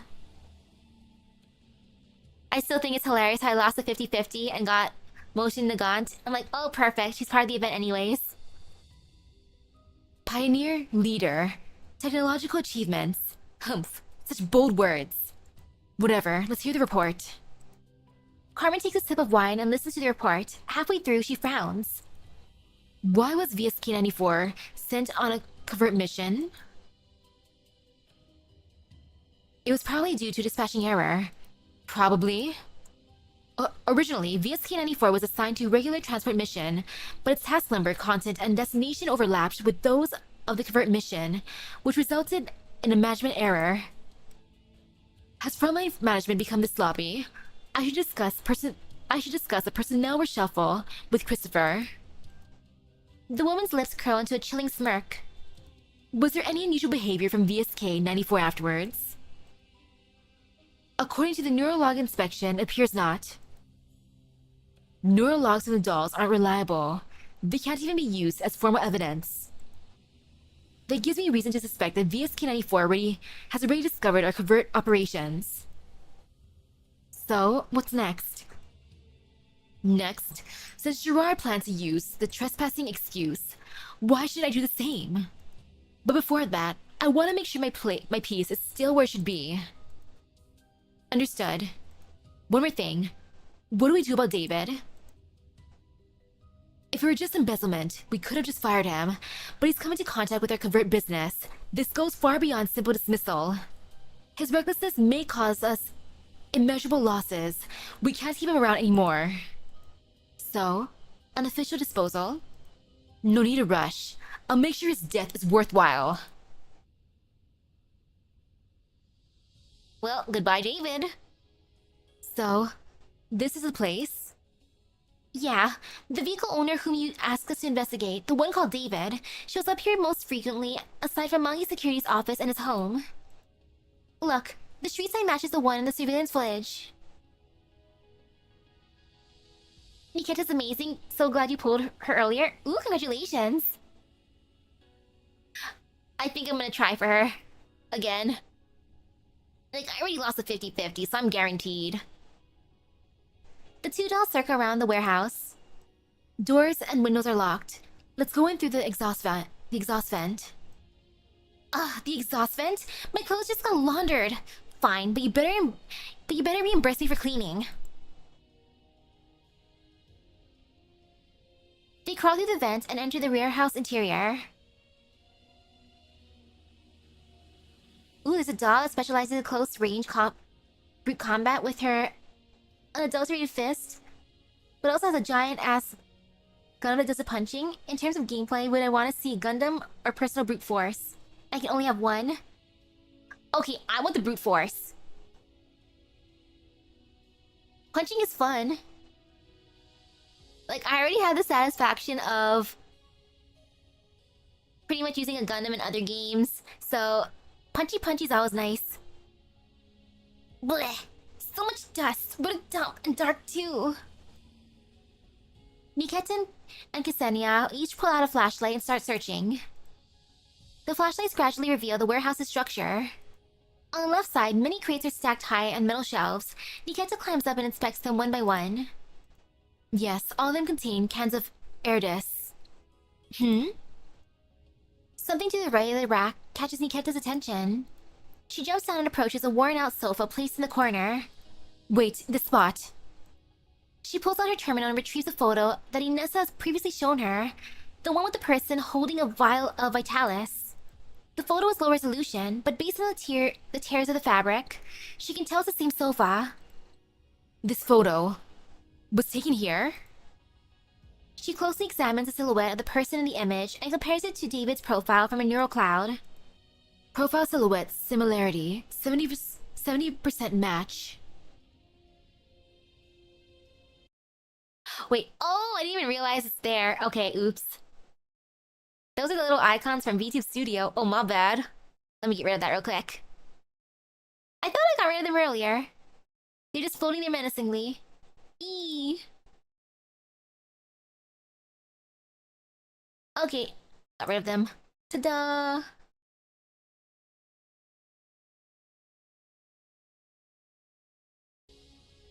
So David isn't just swinging Erdis, but also Vitalis.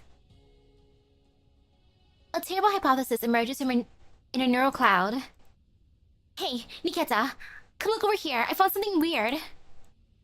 Ksenia beckons at her from a distance. Nikketa turns and walks toward her. My flashlight just rolled under the shelf just now, and when I reached under to get it, I found this. It looks like a toy, right? But it's comms and a camera. Kids' toys these days sure are fancy. Ksenia hands over a toy badge. It's a familiar toy PSA badge, with dried blood caked on it. Where exactly did you find this? Over there. You look kind of scary. Nikketa walks to the indicated shelf and points her flashlight toward it. Nothing obvious stands out. Uh-oh.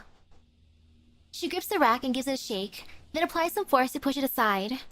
The old metal groans under the strain as it threatens to topple over, and Ksenia hurries over to right it. Whoa, slow down! Those crates on top are gonna fall! As the light hits the floor behind the shelf, bloodstains come into view. They're sloppily wiped, but still clearly visible. Is that blood? Hey, don't tell me you're investigating... But you're investigating involves a murder too? If that's the case, we should really not report... We really should report this to public security. Ksenia continues paddling, but Nikketa is no longer listening. She stares at the bloodstains and grips the toy badge tightly. Una.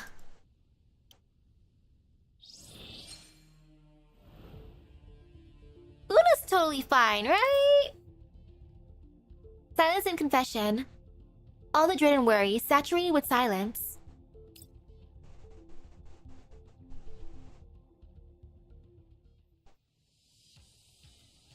Yeah, totally fine. Clearly that was David's blood. Una beat him up. As night falls, people return to the satellite city crowd and the commercial district, trying to shake off the day's fatigue under the neon lights. Panpsychological Counseling, District D, number 1124. This is where you used to work part-time? Yes, and right about now is when I'd be on shift as a cleaner. I already told the front desk to call in a temp. Phew. Ksenia stretches, watching the bustling crowd with boredom. I want to go shopping too. Nikketa, we've been working full throttle today. First a warehouse outside of the sticks, now a psych office. You better pay me well for all this overtime. Nikketa doesn't respond, seemingly lost in thought. Hey Nikketa, are you listening? Huh? Oh, I'm out of funds right now. I'll pay you back later. Ksenia eyes the clearly distracted Nikketa and sighs. That badge, did it belong to someone important to you? Una's cheerful smile flashes through Nikketa's neural cloud. I can't say for sure yet. Ksenia, stand guard here. I'm going in. Alright, make it quick. At the workroom by the entrance, Nikketa changes into a janitorial doll's uniform and pushes a cleaning cart into the office. Ugh, the fit. It's a bit tight. The office is still open, but only a few people remain. Consulting room 1, room 4, archive room, there. The archive room isn't locked. Nikketa pushes the door open. Despite the name, it's actually a server room. A terminal sits in the back corner for data retrieval.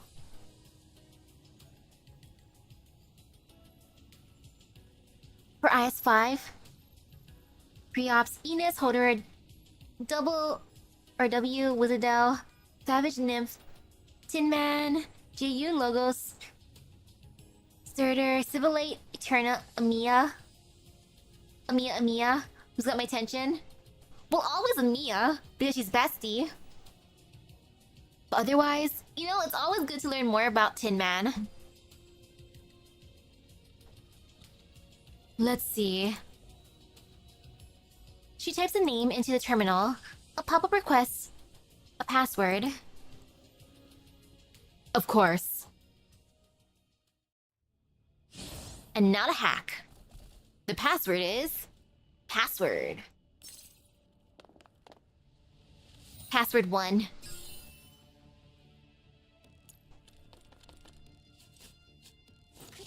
Funk.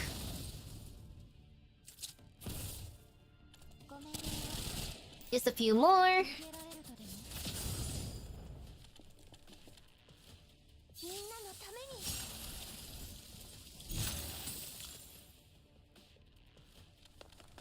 Almost there. One more for the password.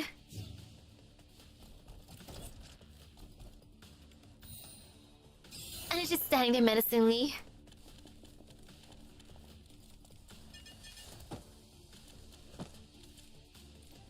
Is he gonna survive on return? The password? Oh man.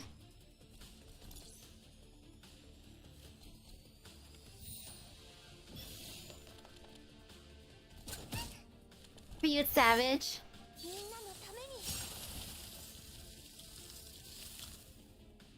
I'm sure she's been there for a while.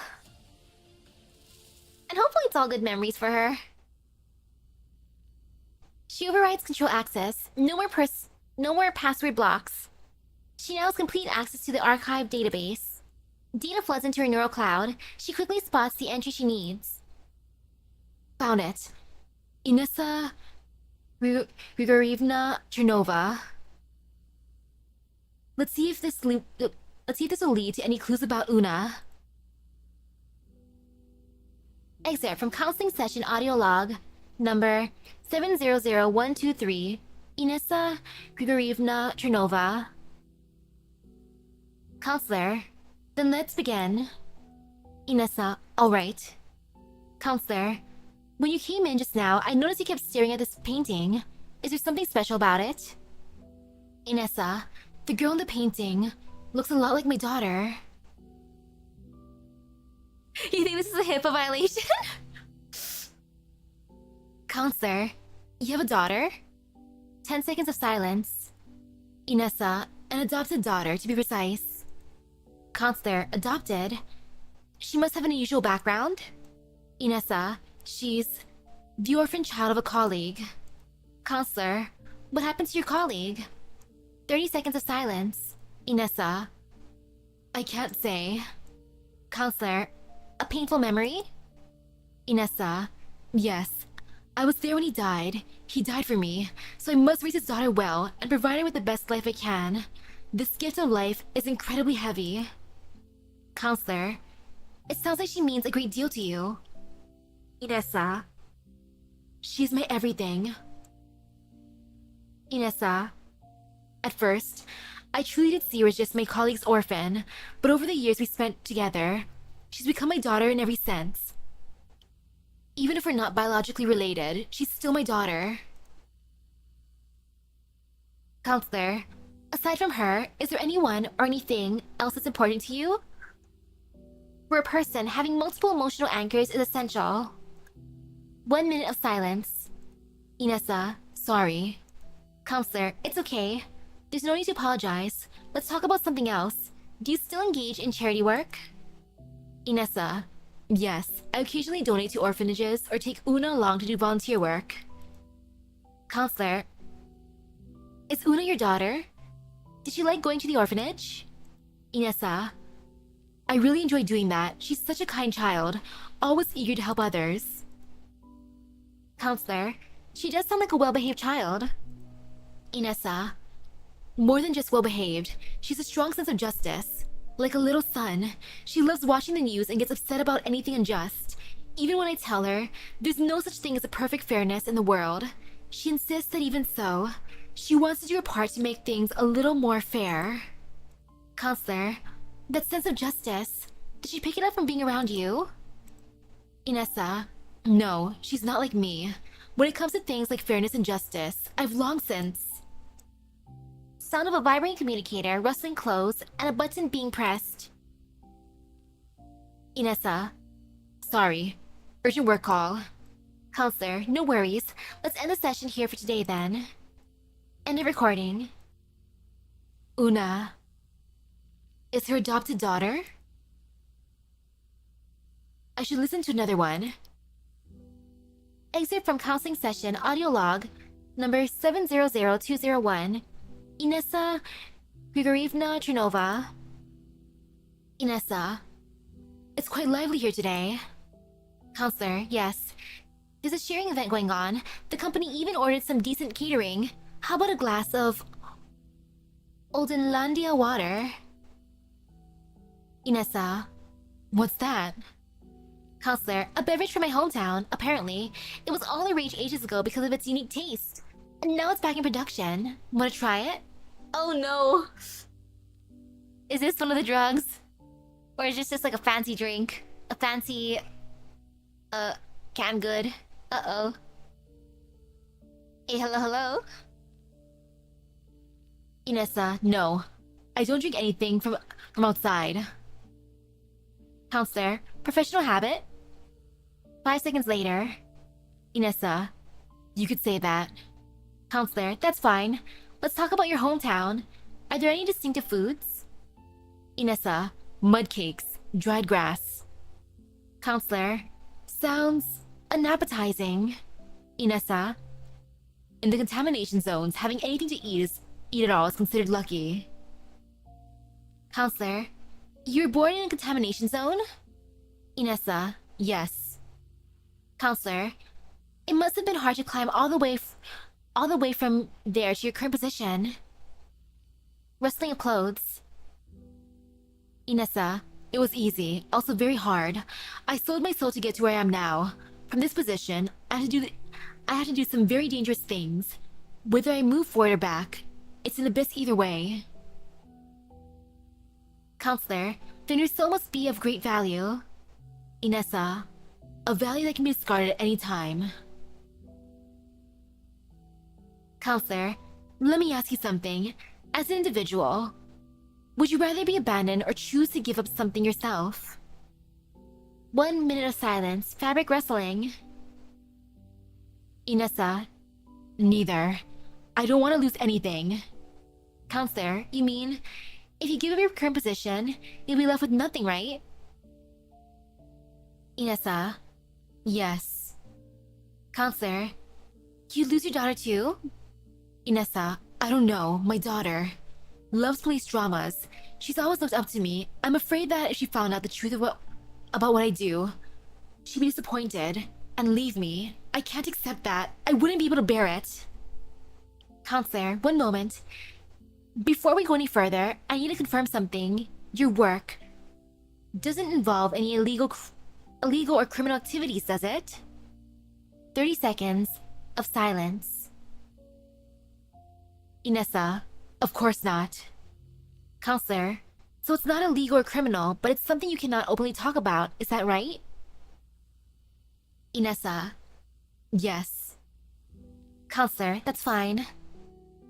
Electronic notification tone. Counselor, time's up. That's all for today's session. See you next week, Inessa. Inessa, goodbye. End of recording. Born in a contamination zone, sold her soul to gain her position. Was she talking about her current role at the Public Security Administration? Let's see if there's a more recent recording. Got it. Exit from counseling session audio log number 710317. Inessa Grigorievna Chernova. 5 minutes of silence. Counselor, Inessa, we've been doing these sessions for a whole year now, but I still feel like you're not truly opening up to me. have I done something wrong? 5 more minutes of silence.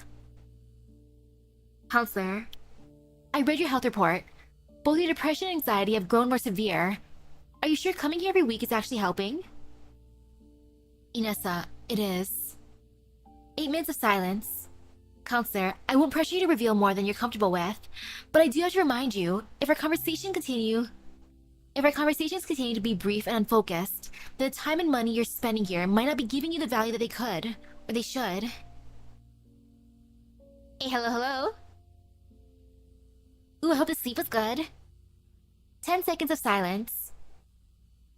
Inessa, you really do care about your work. Counselor, it's just basic for professional ethics. 1 minute of silence. Communicator button being pressed. Inessa, this helps. I just wanted someone to talk to. Counselor, understood. Then let's keep having conversations like this. Exiting level 2, Nikketa stands in front of the terminal and reflects on the recording she just heard. Suddenly, she recalls the strange feeling she had when she first took on this mission. My entry to Monkey Security was far too smooth. And from these recordings, it's clear that Inessa is hiding something. Plus, there's a surveillance footage of Una getting into David's car. Inessa must have some kind of connection to Monkey Security.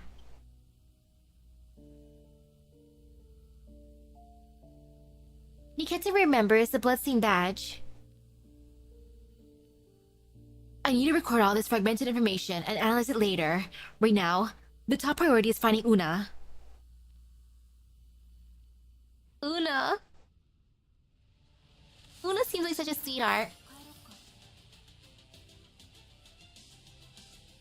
Hopefully she's okay.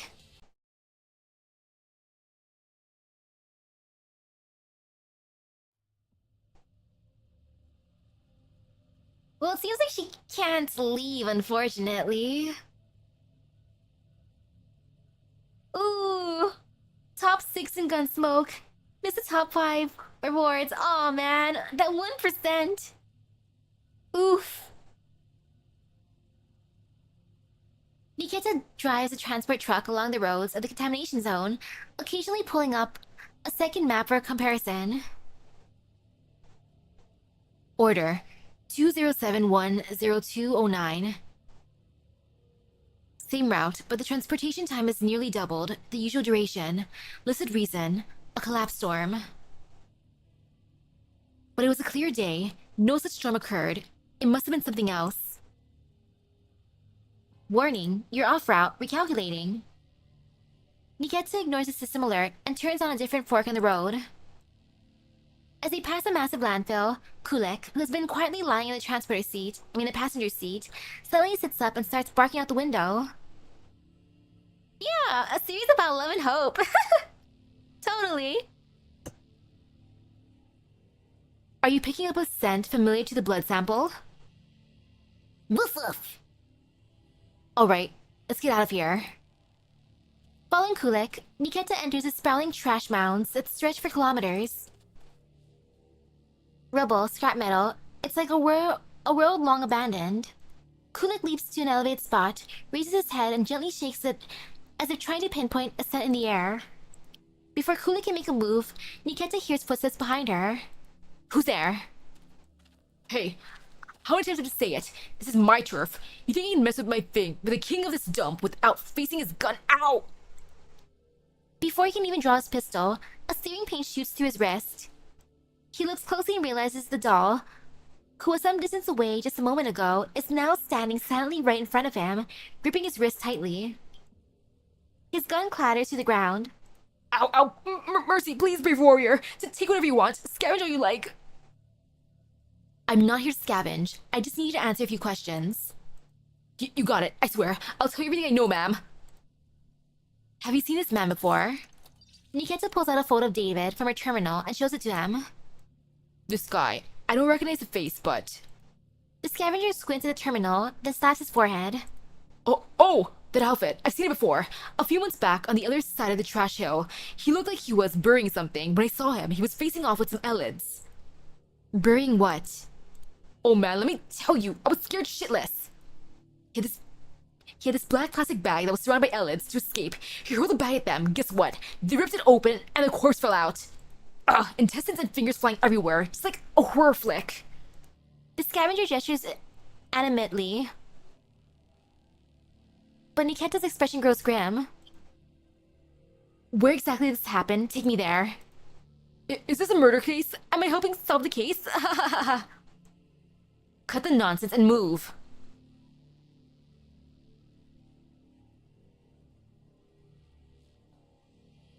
This is it, I reckon. The scavenger leads Nikketa to the other side of the trash hill. Months of wind and sand have buried all traces. There are no visible signs of the violence he just described. But the scent of blood still lingers. As soon as Kulek arrives, he starts barking and digging at the specific spot. Here? Nikketa kneels down and begins sifting through the garbage with her hands. After a while, she stops. The scavenger leans over and sees Nikketa staring blankly at something in her hand. Oh, yeah. All the intestines! Oh no! It's a very small child's shoe, powder blue, tattered and broken. That's... Before the scavenger can say anything, Kulek, who has been wagging his tail before besides Nikketa, suddenly leaps up and barks fiercely behind them. Eep! Elids! Oh, what the hell? I thought this area was already cleared by hunters! The elids drool and growl ravenously as they close in. The scavenger's legs give out in fear. We're screwed. I didn't bring enough ammo. not Una, it's David. It was David there. All those months ago. This is David's twin, David too. Sit back. Huh?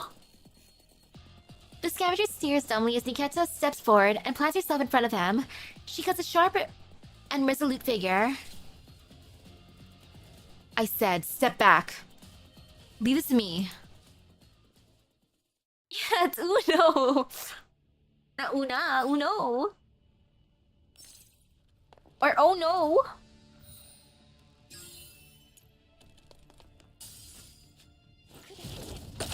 Well, it seems like they were holding Una as like a hostage.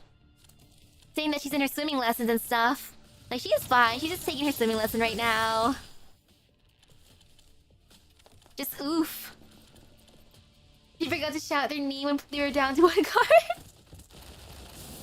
Oh, man.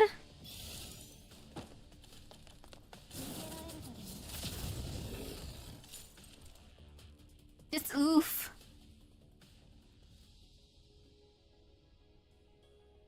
I don't know if Inessa knows what happened to Una. This isn't the meeting frequency we agreed on. Seeing each other too often increases the risk of exposure. I told you this before, didn't I? In a dimly lit room, Inessa and Nikketa sit facing each other.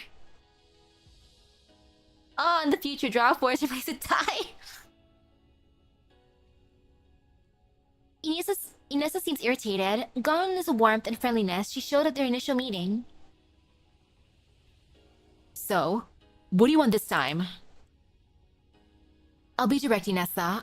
Are you in contact with Mangi Security? Inessa raises an eyebrow. Do you know what you're saying?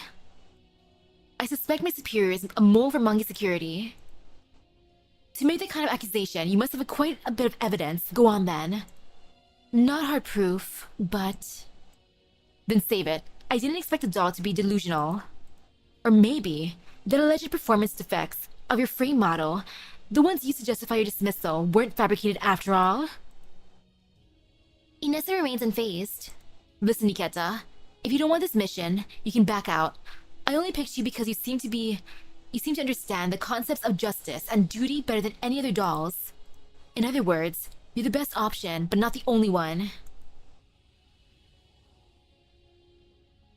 Though I do need to correct what I said earlier.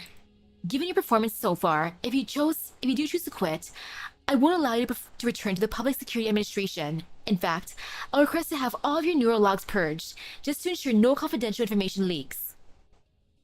Nothing personal, it's protocol. Inessa speaks casually, but Nikketa hears the veiled threat in her words.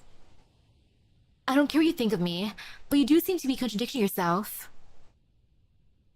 What do you mean? You keep emphasizing how replaceable I am, while at the same time making a threat after threat to stop me from quitting. So which is it? Do you want me gone or not? It's up to you. I'm just making the consequences clear. I'm not leaving. I'll keep investigating. Investigating what? Whether I'm a Mangi Security's mole? No. I want to find out what happened to Una, and bring whoever hurt her to justice. The tension in the room shifts the instant Nikketa utters a name. Inessa's eyes widen slightly. For a moment, she's speechless. After a while, she finally finds her voice. It wavers as she speaks. You said... hurt. What happened to Una? What have you found? Ooh, she didn't know. It's like, what? I thought Una was happily taking her swimming lessons. Nikketa pulls out the bloodstained badge and broken shoe out of her backpack. Speaking softly, she recounts how she discovered that a Mangi Security employee had been stealing company property, and how she found Una's toy badge in his warehouse. And... the shoe? I hacked the colleague's transport terminal and checked his delivery logs. Out of the 78 completed runs along this one particular route, 77 took almost exactly the same amount of time, within 3 hours of variance. But one delivery, on February 9 this year, took almost twice as long. The delivery's timestamp matches closely with when Una got into his car in the surveillance footage, just a day or two earlier. So while doing another delivery run, I took a detour to investigate the route. That's when I found the landfill. And the shoe. Inessa falls silent. She turns the badge and cover and shoe over and over with her hands, as if searching for any trace of life in that on the inert objects. At last, she looks up and asks with a trembling voice, Did you find Una or her? For the first time, Nikketa recognizes the emotion known as heartbreak in Inessa's eyes. It makes her hesitate to speak the whole truth. No. These two things are all I found. Inessa says nothing. She just stares at the objects in front of her, as if trying to trace Una's story through them, as if bracing herself to face a pain that might be too great to bear. Inessa's breathing is clearly audible in the silence. It's a kind of ragged breathing that gives the illusion of someone drowning. Beep, beep, beep, beep. The sound of an incoming call pierces the silence like a knife breaking through ice. The air seems to flow again. Inessa glances at the communicator beside her. On the screen flashes a codename she both fears and despises. She collects herself. Hello. Yes, I'm listening. Inessa stands up and walks to the window. After a moment, she glances back at Nikketa. She didn't report anything about the incident to me. She only said she encountered the Variaggers and lost the shipment. Even if she did learn something, I can file to have her neural cloud reformatted through completely legal and proper channels, no loose ends. Hold off for now? Alright. So it was a task assignment error, no wonder. I've been wondering why she was assigned to run that route. Should I dispatch a team of public security officers to location? Understood. I've taken note. As the person on the other end of the line seems ready to hang up, Inessa hurriedly stops them. Wait, may I speak with Una? Just for a moment. There are things I'd like to say to her. Yeah, I think she just wants to speak to Una. Yeah.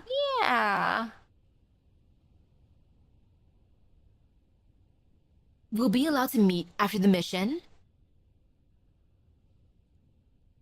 Alright. The call disconnects.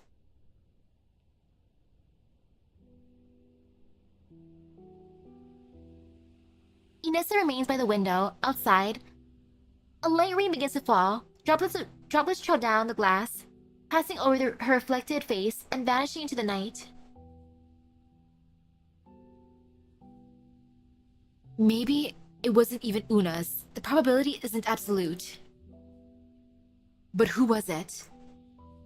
Who was what? The suspect. The smuggler of the illicit drugs. Your colleague. What's his name? David. David Evans. David Evans. Inessa grips the badge in her hand, its sharp edges digging to her palm. Like frenzied thorns growing from beneath a crumbling ruin, a burning zeal fills Inessa with newfound sense of purpose. David Evans. David Evans. David Evans. Inessa murmurs a name over and over, like a sorceress in the forest casting a dark, grotesque spell. Inessa. Ma'am. Ha. It's all utter bullshit. What are you talking about? At the sound of Nikketa's voice, Inessa clutches her own throat with both hands tightly. Stop it! Stay back.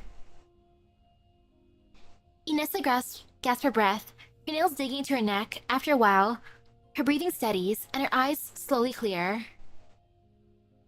She looks at Nikketa again. Nikketa, are you interested in learning the truth? Pardon? About things in the past and things that are about to happen to you in the future. I originally planned to help that vampire trick you to the end, so that when the mission ended, I could take Una and leave it all behind. But now that Una's gone, nothing matters anymore. If I don't fight back, I'll be bled dry in the end, too. And if that happens, I'll have no way to avenge her. Yes, while I'm still in the game.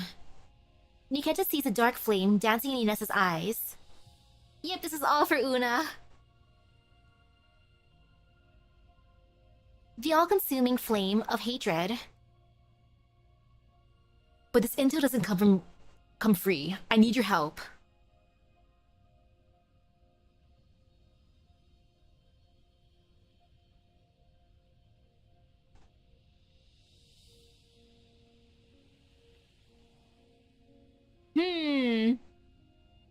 I'd want Inessa to deal with David. David deserves to be bonked. Though he's also gonna get bonked by his boss too for smuggling stuff. So no matter what, he's gonna get bonked. She spits out the words with vehement clarity.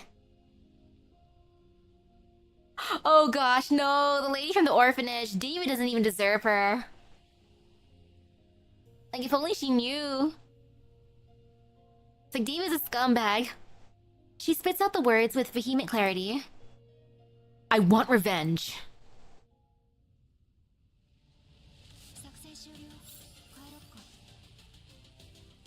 I support this revenge.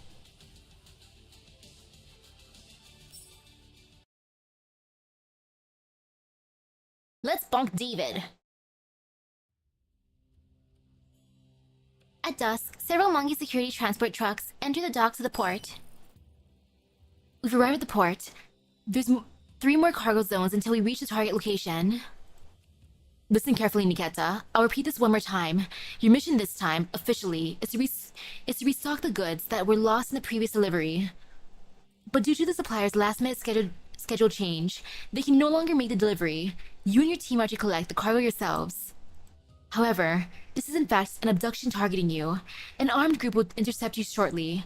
For some unknown reason, they intend to capture you first. Don't make it too easy. Put up a bit of fight just to keep up the act. Got it. Have you installed the remote control component I gave you? Yes. Good. If they shut you down, I'll reboot you remotely. When you wake up, stay still. Understood. After passing 3 cargo zones, the lead vehicle halts. Nikketa sees David jump down from the truck and signal for them to disembark. Are we to wait here, Captain David? According to the mission brief, this is the place. Just, if it weren't for those Denver Jaegers, we wouldn't have to make this trip. David, is that the one you said took Una away? Nikketa taps her earpiece twice. That's the agreed-upon signal for transmitting information covertly when there's someone nearby. Someone's coming. Hey, over here. A shadow looms within the fog. David waves at it, but it stops short when it gets closer. That's not human. The first thing to emerge from the fog is a cold gun barrel. Behind the automaton, a wave of red lights flicker to life, as if dozens of allied eyes are readying for the hunt. What's going on? Are we here to pick up cargo? The armed automaton halts in front of them. Warning. This is private property. Trespassers must surrender immediately, drop their weapons, and submit to questioning. Warning. This is private property. Trespassers must surrender immediately, drop their weapons, and submit to questioning. Private property? Captain David, they're not here for trade. We're under attack. Wait, hold on.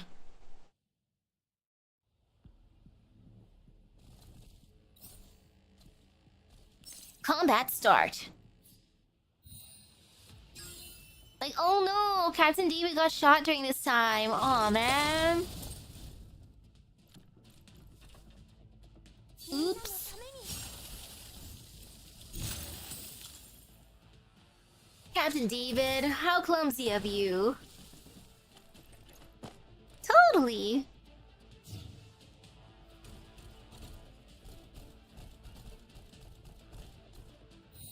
Dear.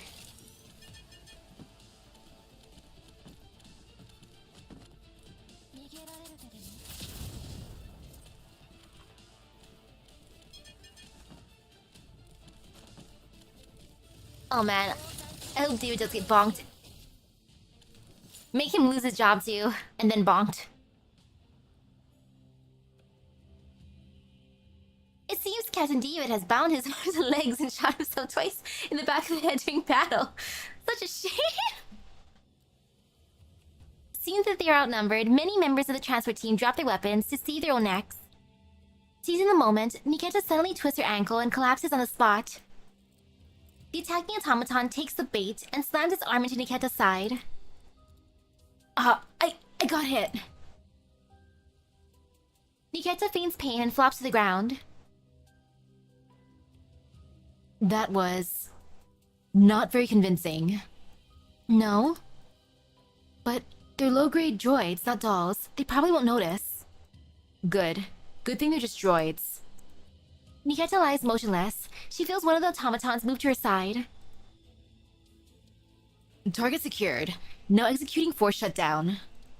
In the next instant, Nikketa loses all sensory and cognitive functions.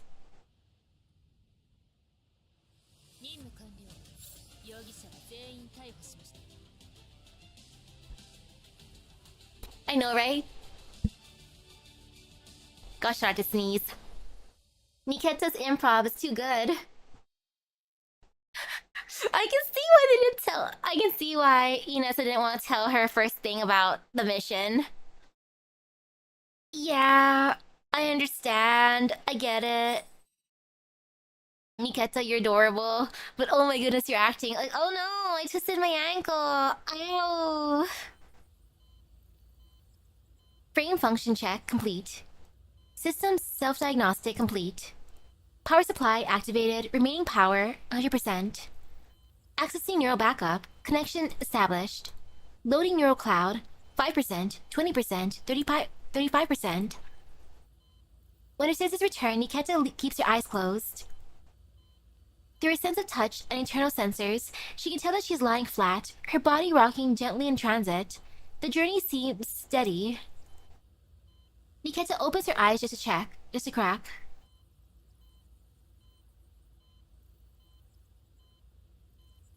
Within her limited field of vision, she sees that she's inside some sort of repair pod. Above her is a large piece of curved transparent glass. Beyond the glass is a space that appears to be a laboratory. Nikketa, are you awake? After a burst of static, Inessa's whisper comes through her earpiece. Yes, I'm in the lab. The identity of my kidnappers is unknown. The one who gave me the order and the ones who kidnapped you don't seem to be from the same faction. Otherwise, they wouldn't have asked me to send a public security team to extract you. They may be collaborating, but their alliance is most likely superficial. At this point, all I know is that the one issuing me orders goes by the name Sharktooth. Sounds like a code name. Gender unknown. Identity unknown. It's up to you to figure out what you can from the kidnappers. I'll do my best. Do you know where the other Mangi security members are being held? No. We've stopped. Ending transmission for now. Nikketa closes her eyes. She senses a faint vibration through her frame. A few seconds later, she hears the pod door open, then feels the cold flowing air of the lava on her skin. Multiple sets of footsteps move past either side of her frame. She senses the data ports on her body being accessed. You stand at the summit of rolling gacha. Ooh! Oh yeah, speaking of gacha rolls, I still think it's funny how I actually got NP5 Kotomine. I bought him a nice St. Quartz pack because I'm like, you know what, his banner ends tonight. Had a feeling he would come home enough times. And he did, of course. Of course, of course. The sussy priest is like, hello again, Misaki. Like, hi Kotomine. Didn't even have to bring him some spicy mapo tofu. He just made himself comfy here. Just what an moment. Yeah, NP5 Kotomine. Of all the people, the sussy priest. He was kind, which is kind of disturbing. I've left VSK 94 sidearm here. Oh wait, by the way, can a doll run a performance test when sleep mode?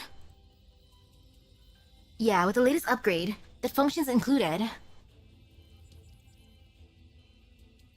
It's too risky to boot her up. This model has incredible combat performance. The defense droids in our lab might not stand a chance. Speaking of which, we've taken in many dolls produced by IOP with more or less the same specs. Why is this VSK-94 flagged for special containment? Isn't that why we're doing unpaid overtime today?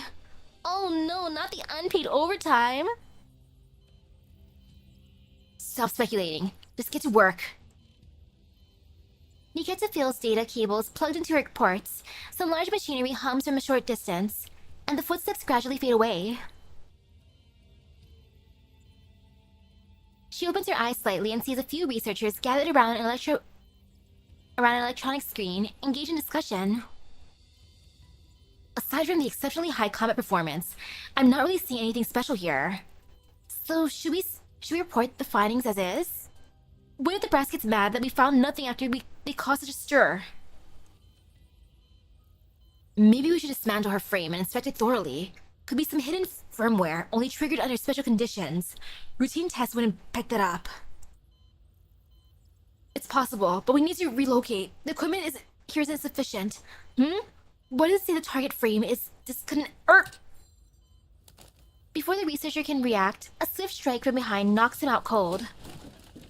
As another researcher tries to flee, Nikketa whips a broken data cable around him and yanks him back, then drives her knee into his stomach. A stun gun? Good thing I've used them before. She grabs a weapon from the researcher and aims it at the one who's heading for the alarm, only for her arm to be pulled askew by the groggy researcher that she hasn't finished off. Bang! The electrified dart hits the floor. Nikketa pivots and fires the attacker who disrupted her. Ugh! 50,000 volts send him twitching to the ground, just as she turns to deal with the last survivor. Beep, beep, beep. An ear-splitting alarm starts blaring. The lab doors burst open instantly, and a squad of mechanical guards pour in. Tisk. Nikketa falls back, grabs her sidearm, and dives behind cover. A brutal fight seems inevitable. Whoop!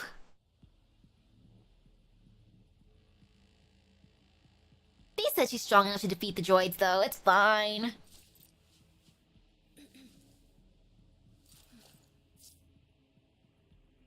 Enemy units are numerous, not to mention presence of heavy machines. Letting them keep pouring in like this is not the way to go. Eliminate one way first, then find a way to close the gate. Okay, let's go. That's a big one. No fear.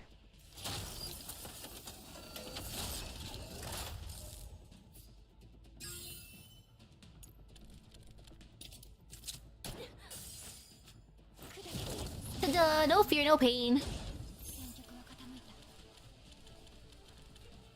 Okay, now we gotta reach the designated area.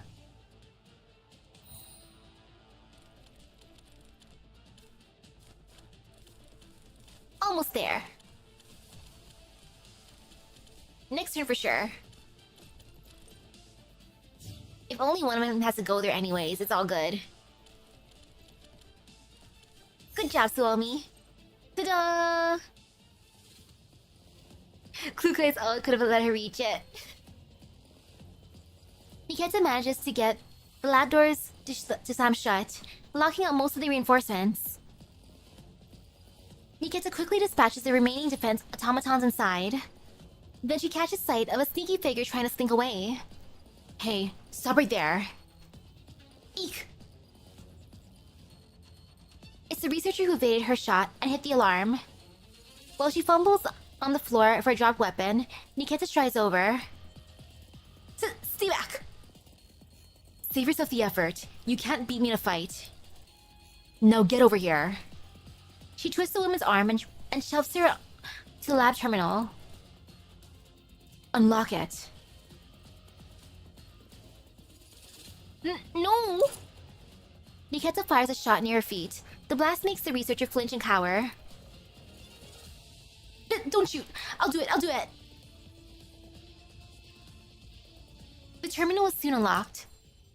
Nikketa delivers a swift chop to the back of the researcher's neck, and then catches her, she slumps forward and places her aside. Even though the password's unlocked, I should switch to level 2. It'll boost the search and processing speed. She enters level 2 and starts scanning for the keywords in a torrent of data. Soon, she notices that some of the data in the terminal have been corrupted. Did she sabotage the system before I knocked her out? Tisk, I shouldn't have been so hasty. Wait, what's this?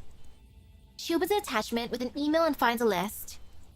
List of required samples for technical optimization of third-generation doll models. The attachment is a long roster of doll photos and names. Many are former Griffin dolls. She quickly finds her own profile. Aside from the basics, the information is beyond her understanding. Sender, Sharktooth. The same Sharktooth that Inessa mentioned? Participant of Project Nebula Wind. Project Coronal Hole. Priority Containment Subject.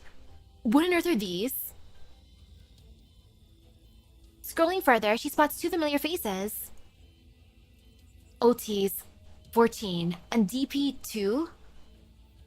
Why are they also here? OT's 14, like Nikketa, is flagged for special intention, while meanwhile DP12's profile is nearly blank aside from her basic information. None of this makes sense. This will need further investigation. First, let me copy everything. After exiting level 2, OT's 14's Groza and DP12 is Dushivnaya's close friend that she can't remember. Aww.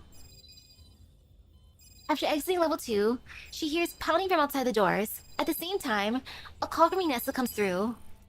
Any findings? For a moment, Nikketa can hear strange noises on Inessa's end.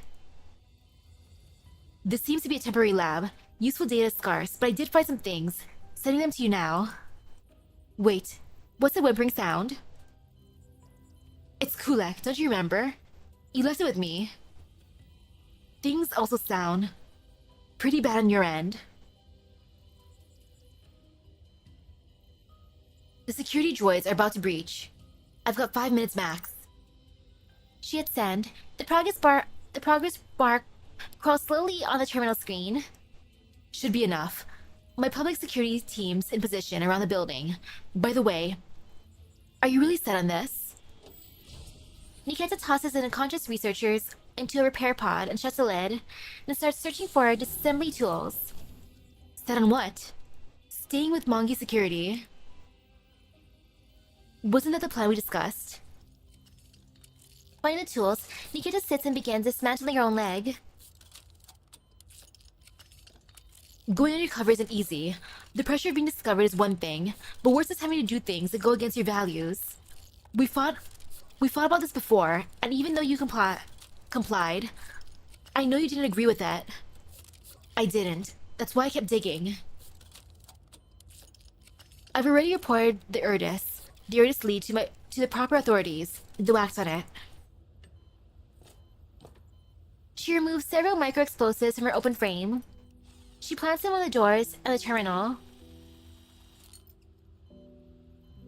I might not be able to contain all the damage, but I'll save as many lives as I can. That is my philosophy. Now that Sharktooth is starting to suspect me, the next step will be full neural cloud reformatting if they uncover anything else, right? Yes, but I don't think they want to resort to that yet. They seem to be more interested in the data generated by your original neural cloud processes. Then this is a necessary step. She attaches a final explosive to her own frame. If I destroy my current neural cloud backup, they'll notice it when they run diagnosis on me. That'll serve as proof that I remain completely in the dark. It's the only way for me to stay at Mongi. With you helping me from the outside, we stand a chance of uncovering who Sharktooth really is, and what they're plotting. Besides, like I said before... What? If it's something that helps people, something that's right, I'll do it. And by people, I mean everyone I can perceive, not just those defined by the rulebook. Inessa chuckles softly through her earpiece. And I'll see ya. I really was right about you, though I never knew you were this optimistic. Maybe it's part of my foundational programming. Say, is your tech team reliable? Bringing such a powerful bomb here won't blow my neural cloud to smithereens, will it? No promises. Figures. Nikketa grabs a detonator. Just like you said, this is a necessary sacrifice. Keep my neural log safe.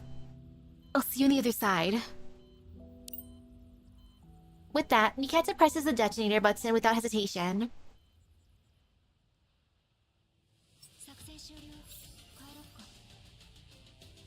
Well...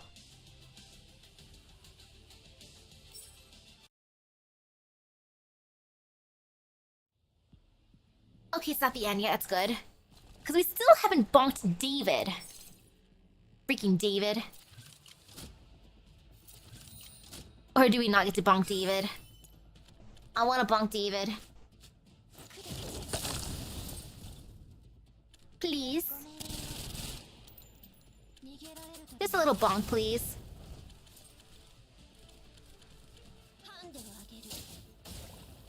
Wee.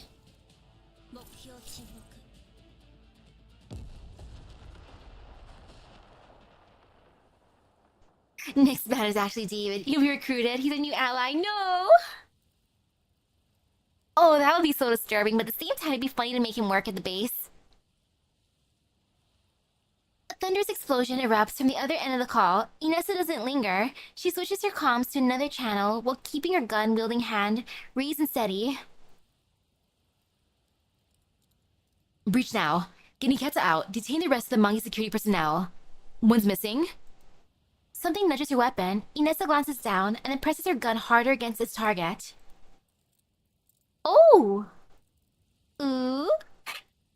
Girls and David Frontline. Yeah, he's gonna be in the front line. He's gonna be the meat shield. What a nice guy volunteering to be the meat shield. Doesn't matter. Leave the search for later. First, get Nikketa out. She hangs up. Inessa squats down, moving the muzzle of her gun from David's forehead to under his chin. What were you shouting about just now? Hoping Nikketa would come to your rescue? The crying face! Inessa yanks out the gag from his mouth. You crazy bitch! Who the hell are you? Think carefully before you speak. Like, why would you call the person who has like a gun against your head a crazy bitch? It's like, David? David, you're supposed to be like, hello, ma'am. How may I help you? You call me crazy? You're not much better yourself. You have doll syndrome, don't you? What the hell are you talking about? I don't understand a damn thing! That's okay. I just want you to take a look at something. Do you know this girl? Inessa pulls out a photo and holds it in front of him. The moment he sees the photo, he visibly panics and averts his gaze. No, I don't know her. I've never seen her. That's right, never seen her. Bang! Inessa shoots him in the foot. Arg! Inessa grabs his hair, forcing him to look her in the eyes. Never seen her. Want me to help jolt your memory? I haven't seen her. Talk straight, and I might leave your corpse intact. Inessa fires another shot, this one grazing David's thigh. He screams in agony. Don't delude yourself that anyone's coming to save you. To your company, you're trash. Actually, no. Trash at least has recycling value. You don't even have that. So I'll ask you again. Have you seen this girl? I haven't. No, wait. I have seen her.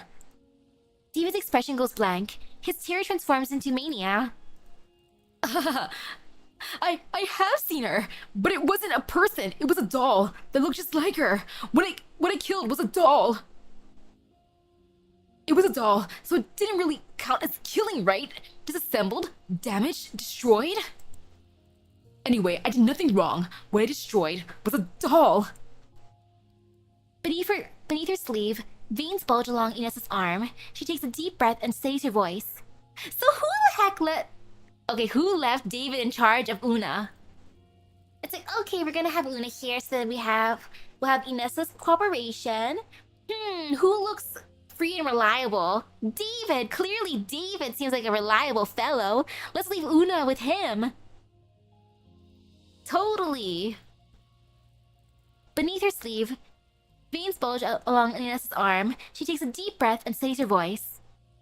Tell me, why? Why did you destroy her? Why? Because she was a doll. Why the hell should a real, superior, dignified human like me have to escort a lowly, filthy doll? Dolls may look like little girls, but they're crafty. She saw me taking drugs, saw me stealing cargo. I couldn't let her live. She had to die. Wow, he even did drugs and stole stuff in front of her. David! David. So, you killed her. Inessa's finger tightens on the trigger. Her voice trembles. Killed? That's not the right word. It was disassembly. I tore her into pieces, stuffed her into a bag. So much red tissue and lubricant came pouring out of her. It took me fucking forever to clean up. Then I packed her into a plastic bag. I was looking for scrapyard. Wanted to make a little money. His voice, like a rusted blade grating through the air, pierces Inessa's skull and tears out the last shred of her sanity. Her breath quickens as if the oxygen is draining from the room. She braces against the wall with one hand, still holding the gun with the other. David's maniacal face begins to blur in front of her. If he had found a scrapyard, it would have been sent to jail. No, not yet. She grips the pistol with her other hand to prevent accidental discharge. Forcing herself to look at him, she pushes words through gritted teeth.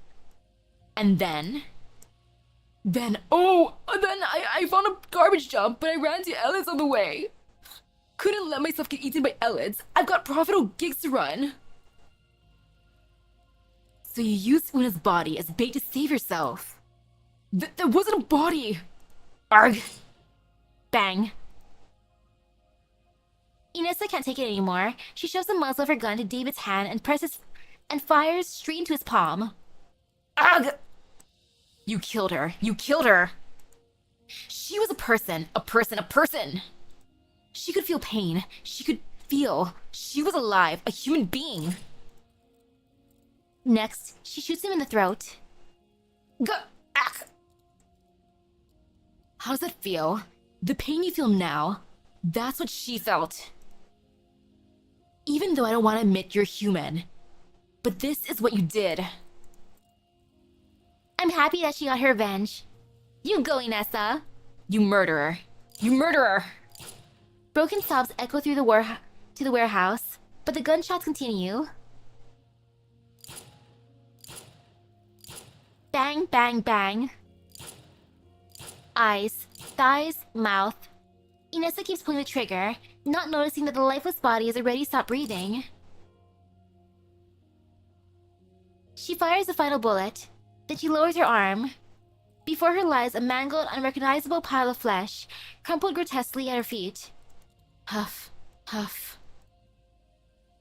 The warehouse is cold, but the rage has left her hot and breathless. She picks up the photo that has fallen to the ground. It's soaked with blood, but the girl's smile in the image is still warm and sweet. Inessa wipes the blood from the photo with her fingers. Huff, huff. She lets out a wretched sob, like a lioness who finds her cub long dead. After a while, she finally speaks. Her voice is hoarse from her earlier outburst. I've killed two, but I don't regret it. I avenged you, Una. Mama avenged you. And this is just the beginning. I won't stop until all vengeance is served. I promise you. Night.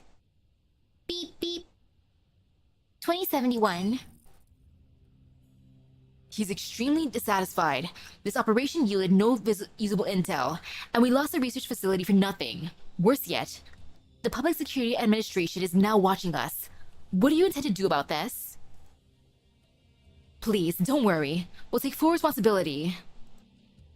Our interests are aligned with the Gerard groups. Aligned. Or you just greedy for more? So many simple missions ended in failure. Aren't we right to suspect your loyalty? You're joking. Where's the evidence of divided loyalty? Humph. Since the URNC government dispatched the chairman to oversee Odessa, their policies have clearly aimed to strip us of control. You clearly profited from those changes, haven't you? I don't know about business, but the message I've received from above is clear. We fully support your group's actions. Fully support or fully obstruct. Maybe someone else is doing the obstructing. What do you mean? It fears the power of the Gerard Group. That's bold. That's a bold and dangerous accusation. You're leading third-generation doll technology, standing at the forefront of the era, and those who stick their necks out often have guns pointed at them. If your group insists on forcing your way into Project Corona Hole, you'll attract even more attention, including yours. Carmen lets out a sigh. Actually, just before the conference call, I got the general manager's approval. We'll bypass the terms and conditions of the Project Corona Hole and begin synchronizing VSK-94's data to your group going forward to support your R&D plans. It might just take a little longer. VSK-94 was seriously damaged in the incident, and we're doing everything we can to repair her. Although we don't quite understand what's so special about her, to show our loyalty and unwavering support to your group, we're willing to do everything in our power to help the Gerard Group by staying ahead in the third-generation doll development. If this has been your attitude from the start, I wouldn't have doubted you so much. It was our oversight. As an apology, we'll build our new research facility for Gerard. Additionally, our current research into anti-alloy technology can also be shared with your group to some extent. Understood. I'll report this to the CAO. Also, I'd like to know, how do you plan to deal with the Public Security Administration? We found a scapegoat. Handing him over to the authorities should suffice. You can rest easy on that matter. In a few days, you'll see the result on the news. Alright, we'll await your update. Let's leave it here for today. Goodbye. Transmission terminated. Carmen turns to look at her subordinate. How's the David situation being handled? Ah, yeah, the David situation being handled. All the materials have been compiled.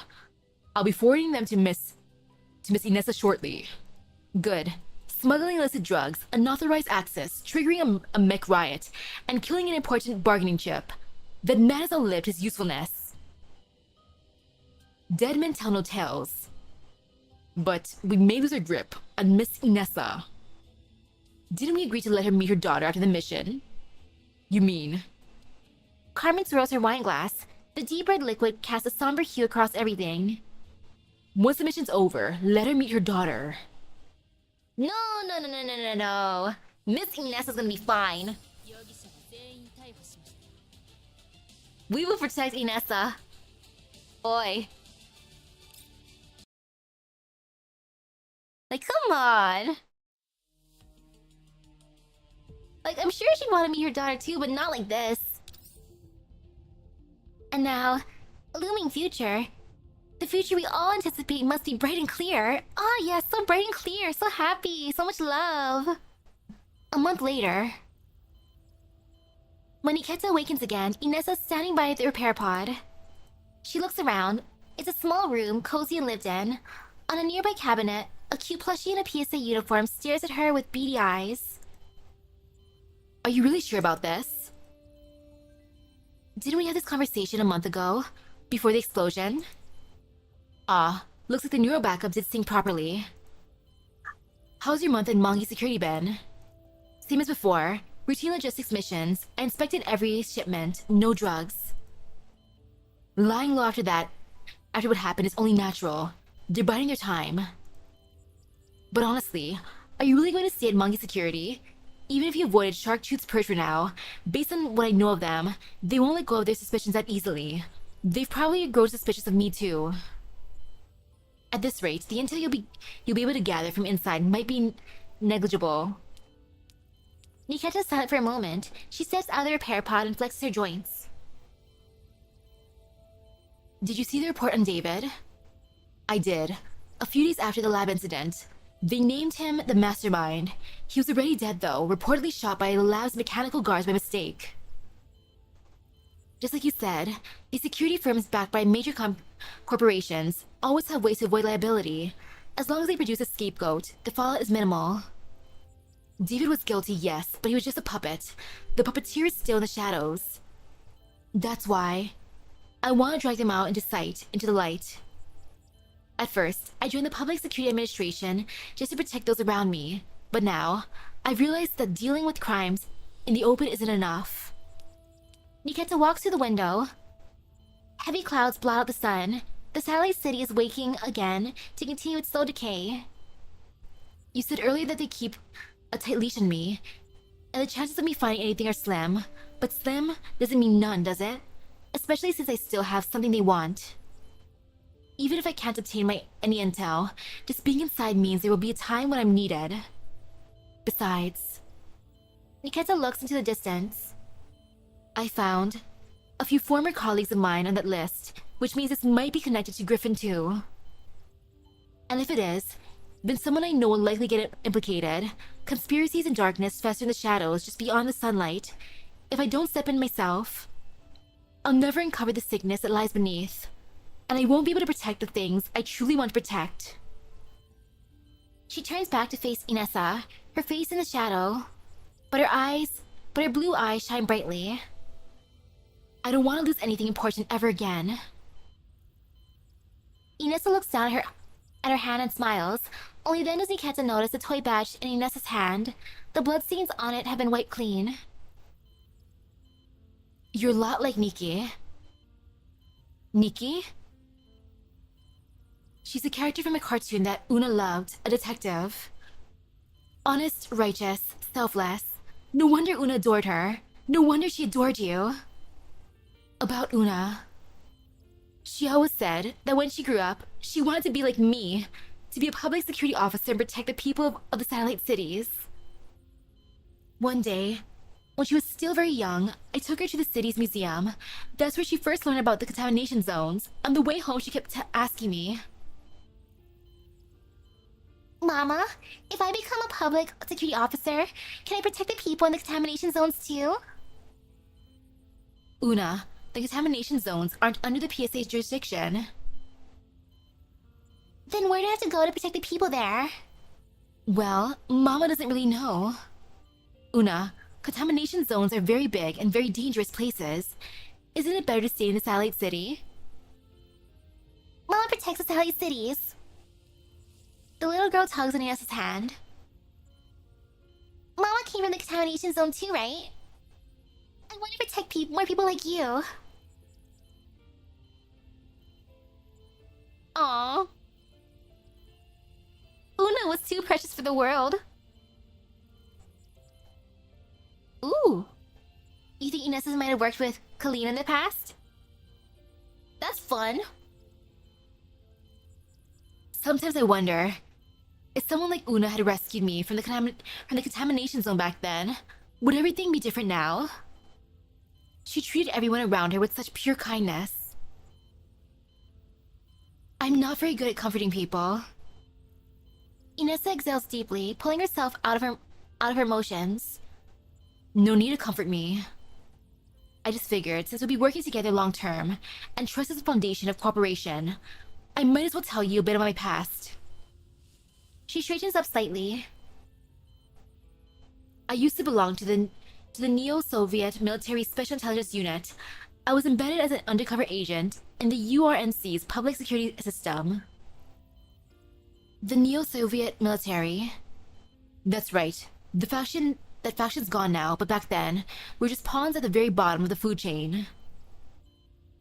Haha, back then, they claimed we were working for a better tomorrow, for justice and global order. At first, I only joined to get by, to put food on the table, but for a time, I truly believed in the work. I thought if we won, people like me would finally be protected. But all we did was hurt more people like me. I could never tell Una about that. I was not a good role model for her. She takes a sip of water and continues. after General Carter fell from power, my colleague and I returned to our military base to erase our files, but somehow, all of our data had already vanished. During the retreat, my colleague was shot dead by opposition forces while covering me. Before he died, he entrusted Una to me. So you're not even from the URNC. I wanted to become a citizen, to live like a normal person under the sun. Until Sharktooth found me. They had my file. They used it to blackmail me into using my rank and authority to carry out their dirty work. And they took Una away from me under the guise of protection. I tried to uncover their identity, but they're too elusive. They never appear in public. I found no clues. Nikketa remained silent. Does your sense of justice urge you to arrest me right now? Your crimes are for the court to decide. For now, we're just partners. The court depends on whose court it is. But you're right, we're partners right now. And we have more important matters to deal with, one step at a time. For you, it's about exposing the real mastermind. For me, it's revenge for Una. I feel so very guilty. Her voice grows faint. It's impossible to tell she's speaking to Nikketa or to herself. She could have become the person she always dreamed of being, but her life got snuffed out because of my weakness. If only I'd taken her and run, I could have given up everything.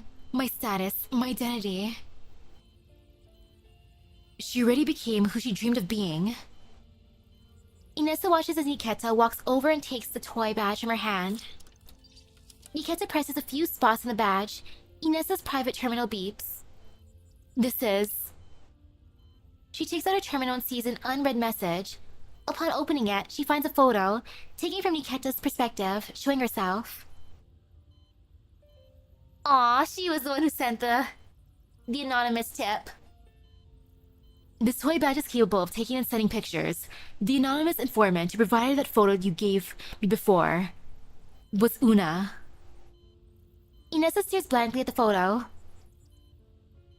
Even when her own life was in danger, she chose to uphold the justice in her heart and sent valuable information to the person she trusted most. She already became the person she dreamed of being. Una's the MVP. Listening to Nikketa's voice, so much softer than usual, Inessa slowly rubs the badge with her fingers. Nikketa, you're actually surprisingly good at comforting people. She slowly buries her face in her hands. It is a silent cry of grief. Nikketa averts her eyes. Her gaze happens to land on the plushie sitting on the cabinet dressed in the PSA uniform. It too silently watches over the sorrowful woman.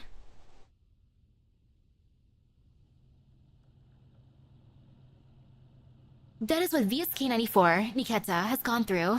She's still working undercover inside Mangi security and will be sending us intel periodically. Commander, Groza is still on that list, so please take extra precautions to stay vigilant. The Elmo travels smoothly on the road to Lviv. Outside the window, the sky is thick with clouds and the view is dim. I suddenly find myself picturing Nikketa's golden hair, radiant as the morning sun. Even in a murky, shadowed world, the clear path is reflected in her brilliant blue eyes. The thought makes me smile quietly, and I try to hold her image in my mind for as long as I can. All right. Colin, I understand. By the way, Nikketa asked me to pass along a message to you. What is it? I will lie in wait in the darkness, but if you ever need me, I'll meet you in the light, boss. That was such a bittersweet event. Una's the MVP. Una's a real one. Aw, man. Truly a bittersweet event. I will try more for Nikketa. You know, she deserves it. Una truly deserved better. I am rooting for Nikketa and Inessa. Oh man. David got his just desserts. Freaking David. Whoever thought it was a good idea to put David in charge? Oh, they deserve to be bonked. Oh no, it's legit ending? Aw, in September, dang. Like a week or so. Unless it's the end of September, then a month or so. Either way. Yeah, totally like short and sweet event. Ah, so sweet. So very, very sweet. Yeah. That's what we'll call it. Sweet. Oof. Purely oof.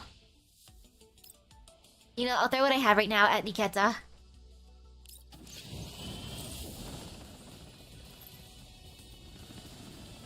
It's already gotten 2 more epilogue events with more to come. Sweet. So ending isn't at all accurate anymore. It's just ending in quotes.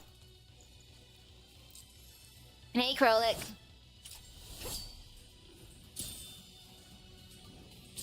Blue weapon. Blue weapon.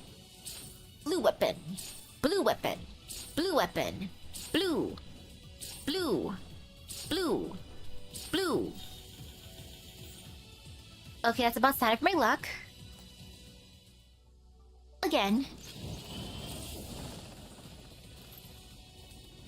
Ooh, enjoy your rest. Sleep is good.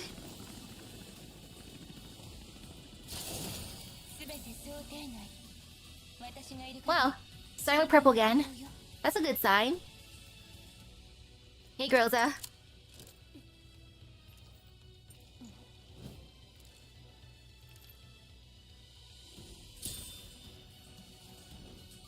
Blue. Blue. Blue. Blue. Blue. Blue. Blue. Blue. Blue. And again, woohoo!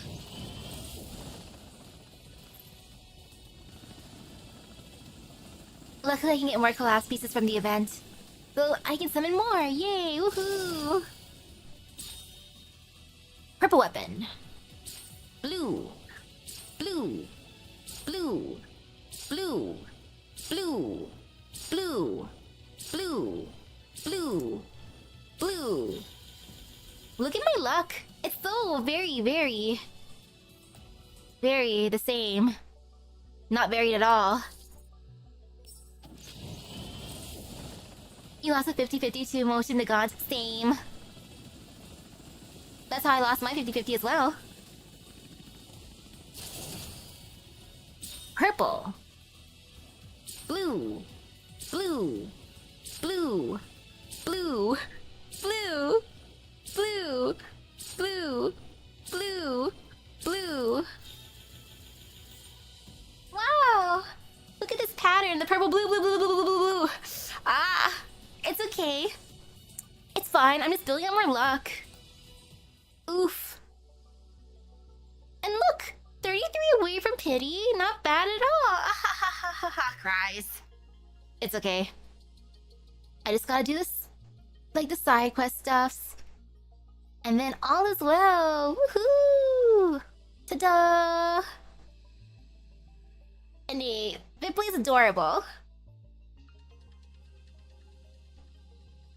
But oh man, you know, I guess it's time to hydrate then. Hydrating before tonight. And then I also gotta just do the side missions I can summon again. Ooh, some hidden collapse pieces inside the boss fight mode. Oh man. Just You'd use your motion with any other electric units if there were any. Oh, the feels someday. Oh man, though, there's hope in the world. I'm gonna get more collapse pieces then. But for now, time to hydrate. It's still mid-80s in my room. Like, come on, get cooler already. It at least got to the 70s last night, which just felt nice when I was sleeping. But right now, I'm just suffering. I'm melting. So with that being said, thank you everyone for stopping by the stream. I hope everyone has a great rest of your epic gacha luck. Woohoo! Good luck to everyone going for Nikketa. So I'll see you guys later. Bye-bye! Oh, I'm melting. Gosh darn it.